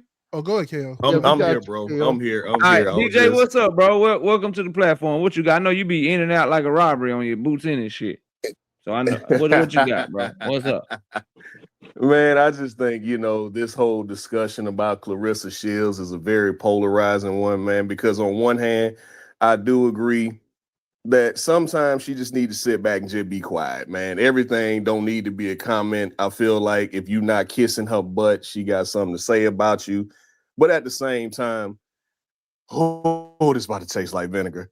Boxing hacker, right? If Clarissa ever lost a fight, Alicia Baumgartner would act the same way. Shadeja Green would act the same way. Savannah Marshall would have acted the same way. Yeah, And if she lost the fight, but and not if if she got carried out on a 85% stretcher. of if 85% of my resume, the girls who I beat went on to become champions, yeah, I'ma pop it a little bit. All these girls who chasing me, who I've already beat, who y'all can't beat, no, don't mention my name. I don't think these girls are bad. I think Clarissa is 2-3 levels above everybody else, and she knows it. Now, does she always need to say it? No, her resume speaks for itself. Hannah Gabriel's, who y'all bringing up, who y'all want to see a rematch, who knocked her down in her second fight, she went on to beat the Hebrew shit out of her. Lonnie Daniels, who just beat Shadeja Green, she mopped her with 2 bad shoulders. All these Savannah Marshall mopped her. So it's like y'all beating my leftovers or fighting my leftovers, and y'all can't even beat my leftovers. So why are y'all mentioning me? And on to Alicia Baumgartner. I think it is absolutely amazing. I think it is absolutely amazing how she can call out 126 pounders like Tiara Brown and Amanda Serrano. I think it's amazing how she can get away with that. And then she can march all around Caroline Dubois. But all of a sudden she do boy, she ain't got enough skin in the game, but yet you fighting people I already beat. What are we really talking about here? Why are we not holding her feet to the fire? Who made her the face of women's boxing when she's been in one weight class her entire life? Every time I try to bring up the fight, DJ, you hearing they shoot me down. Bro, she's every time I try to bring she was like, I'm at 100. You talking about somebody I'm at fighting 130 boxers pounds. they already fought. I'm at Clarissa 130 pounds, but you calling out 126 pounds. How many times? And you calling out somebody who about to And look who retire. Clarissa Like, calling come on, out. dog. So 135 and so pounders. when I said last night, when I asked Juke the same question, trying to bring them up. when I asked Hold Juke the on, same both of question y'all last can't night, talk, bro. If Amanda Serrano and Katie Taylor say Alicia Baumgartner ain't done enough, she ain't big enough, she need to go get some more skin in the game, I don't want nobody to say they ducking. All right, David, go ahead, bro. You was trying to get in there. You was trying to get in there, bro. Go ahead, David. Man, you act like Clarissa haven't fought any of her opponents 2 or 3 times. Come on, cut it out. Cut it out. She did fight Franchon Cruz 25 times. She did do that. She fought Franchon she fought her Cruz twice. 25 times. Yeah. Alicia Baumgartner bigger than Clarissa, man. She And bigger than Clarissa. No, she In not, what bro. way? No, she not, Clarissa bro. pull She it back. is bigger. If she Bro, wasn't do bigger, you hey, have any idea? In what way? Alicia Baumgartner hey, just I'm fought about in to the tell you what way motherfucking right now. 400, If 500 she seat was arena bigger, in the last fight, bro. hey, listen. If she was Nah, bigger, dog. Clarissa Shields was bigger than Alicia Baumgartner. When they put out that tweet with the WWE referencing bringing a guest superstar to fight Ronda Rousey or somebody, commented on it, Clarissa Shields, and they ended up Alicia Baumgartner commented on it, and WWE responded to Alicia Baumgartner, not Clarissa Shields. They said, yeah, it would be good to set up that fight. She's bigger than Clarissa. So that makes her That's cool. That makes her a bigger name. See, I don't be understand. Like my criteria must be like different. Who's selling the most tickets to a fight? KO. I'm finna kill all It's this. Alicia Baumgartner. By the way, Because she with MVP. She's with MVP. Alabama. MVP know how to promote a fight. True, bro. Go ahead, DJ. What Hold you on. got to say, I'm bro? about to kill all this. When Alicia Baumgartner fought in Fayetteville, Georgia, that fight that she had that ended with a headbutt and then ended in a no contest, all that, nobody was there. That arena was half empty. I was there. Was she signed to MVP At the same then? time, though, I agree that She was signed to MVP I then. think that Nobody she was need to there. get outside of Detroit, Okay. though. If you're not I boxing, mean, you I can don't say the do same Alicia thing for Baumgartner. Clarissa. I've seen a couple of Hey man, NBC. y'all making Alicia Baumgartner the face of women's boxing for like some other shit. It gotta be some other shit, bro. Y'all Yes, sir. The skill, gotta be man. some other You shit. know it is. Oh, I got The some skill, man. The skill. cash app. Shout out Kurt Hurd with the 5-piece in the cash app. Shout out to my dog Nate with the 10-piece in the cash app. Said old fashioned turning 40. Appreciate that, bro. I'm catching these late. Shout out to Kurt Hurd with the 5-piece in the cash app again. He says, show us the way on these picks, brother. Yeah, we dropped the picks earlier. Shout out to my dog Kathenis with the 5-piece in the cash app. Says, for the love of the fight game, appreciate you. He dropped another 5-piece with the cash app. He says, I'm blessed to be born on May 6th. Happy early birthday. And then shout out to my dog Unc Dre's Finest with the 7-piece in the cash app. He says, double salute, young blood. You dig? Appreciate you. And then shout out to my dog Phoenix with the 5-piece in the cash app. Carissa's gonna get Papoose buried by 50 Cent and end up the next documentary victim of the T.I. and Tiny. Clout chasing, gone wrong. Dundrick, what you got, Dundrick? What's up, bro? See, I ain't agree with y'all out here disrespecting my girlfriends like that. They ain't gotta fight each other. The only person they gotta fight is me. That's it. They only gotta fight me. Y'all not gonna put two bad chicks together and make them fight. Nah, they can fight for my love. That's it, nigga. That's it. That's the only fight I want to see. Oh my God. Gotta fight every night just to prove my love. I can't. Hey, KO. Oh, How much man. time we got? What's up, OJ? We got like 2 minutes. Okay, then let me go ahead and ruffle everybody's feathers real Go quick ahead and do that shit. before I Do that go. shit. Hey, as soon as you get done, I'm just gonna end this motherfucker. Go ahead. Go ahead. Hey, I'm gonna just make a simple, blatant statement. Bud will beat Boots. And notice the words. Oh, Notice the man. words. Remember I told you words are important? I didn't say could have. I said will, even today. I can't argue with that. Lisa is taking it through a nigga career, though. I can't get mad at that. Hey, I can't even get mad at him because he keep boxing with the 2-piece in the super chat. She said, Alicia Pitbull head ass, not the face of women boxing. Shaking my head. Look, there go that colorism. There go that colorism again. There go that colorism. Always the light skin girl. Dungeon gonna crash out. KO. Dungeon gonna crash out. We gonna get around. I couldn't get out early to really talk to you about it, but man, we gonna get around to talking about how Keyshawn will beat your boy, man. And I'm a fan of Abdullah Mason, but I think Keyshawn will mop him up, dog. We'll get to that one day. Yeah, we'll talk about it. Look, salute to everybody that pulled up. Let me get y'all out of here. You know what I mean? Salute everybody. Salute. Everybody. Thomas, I didn't hear from you, Thomas. Thomas ducked out. God damn it. My bad, Thomas. Salute to everybody. Appreciate y'all pulling up. Channel members, all the damn picks is up for the damn predictions this week. Let's get to this damn money. We'll be dropping daily content tomorrow. So y'all be sure to tune in for that. I appreciate each and every one of y'all pulling up on your boy. Y'all have a great rest of y'all night and have a great weekend. And I will see y'all real soon. See y'all later on. Take it easy, y'all. We gone. Peace.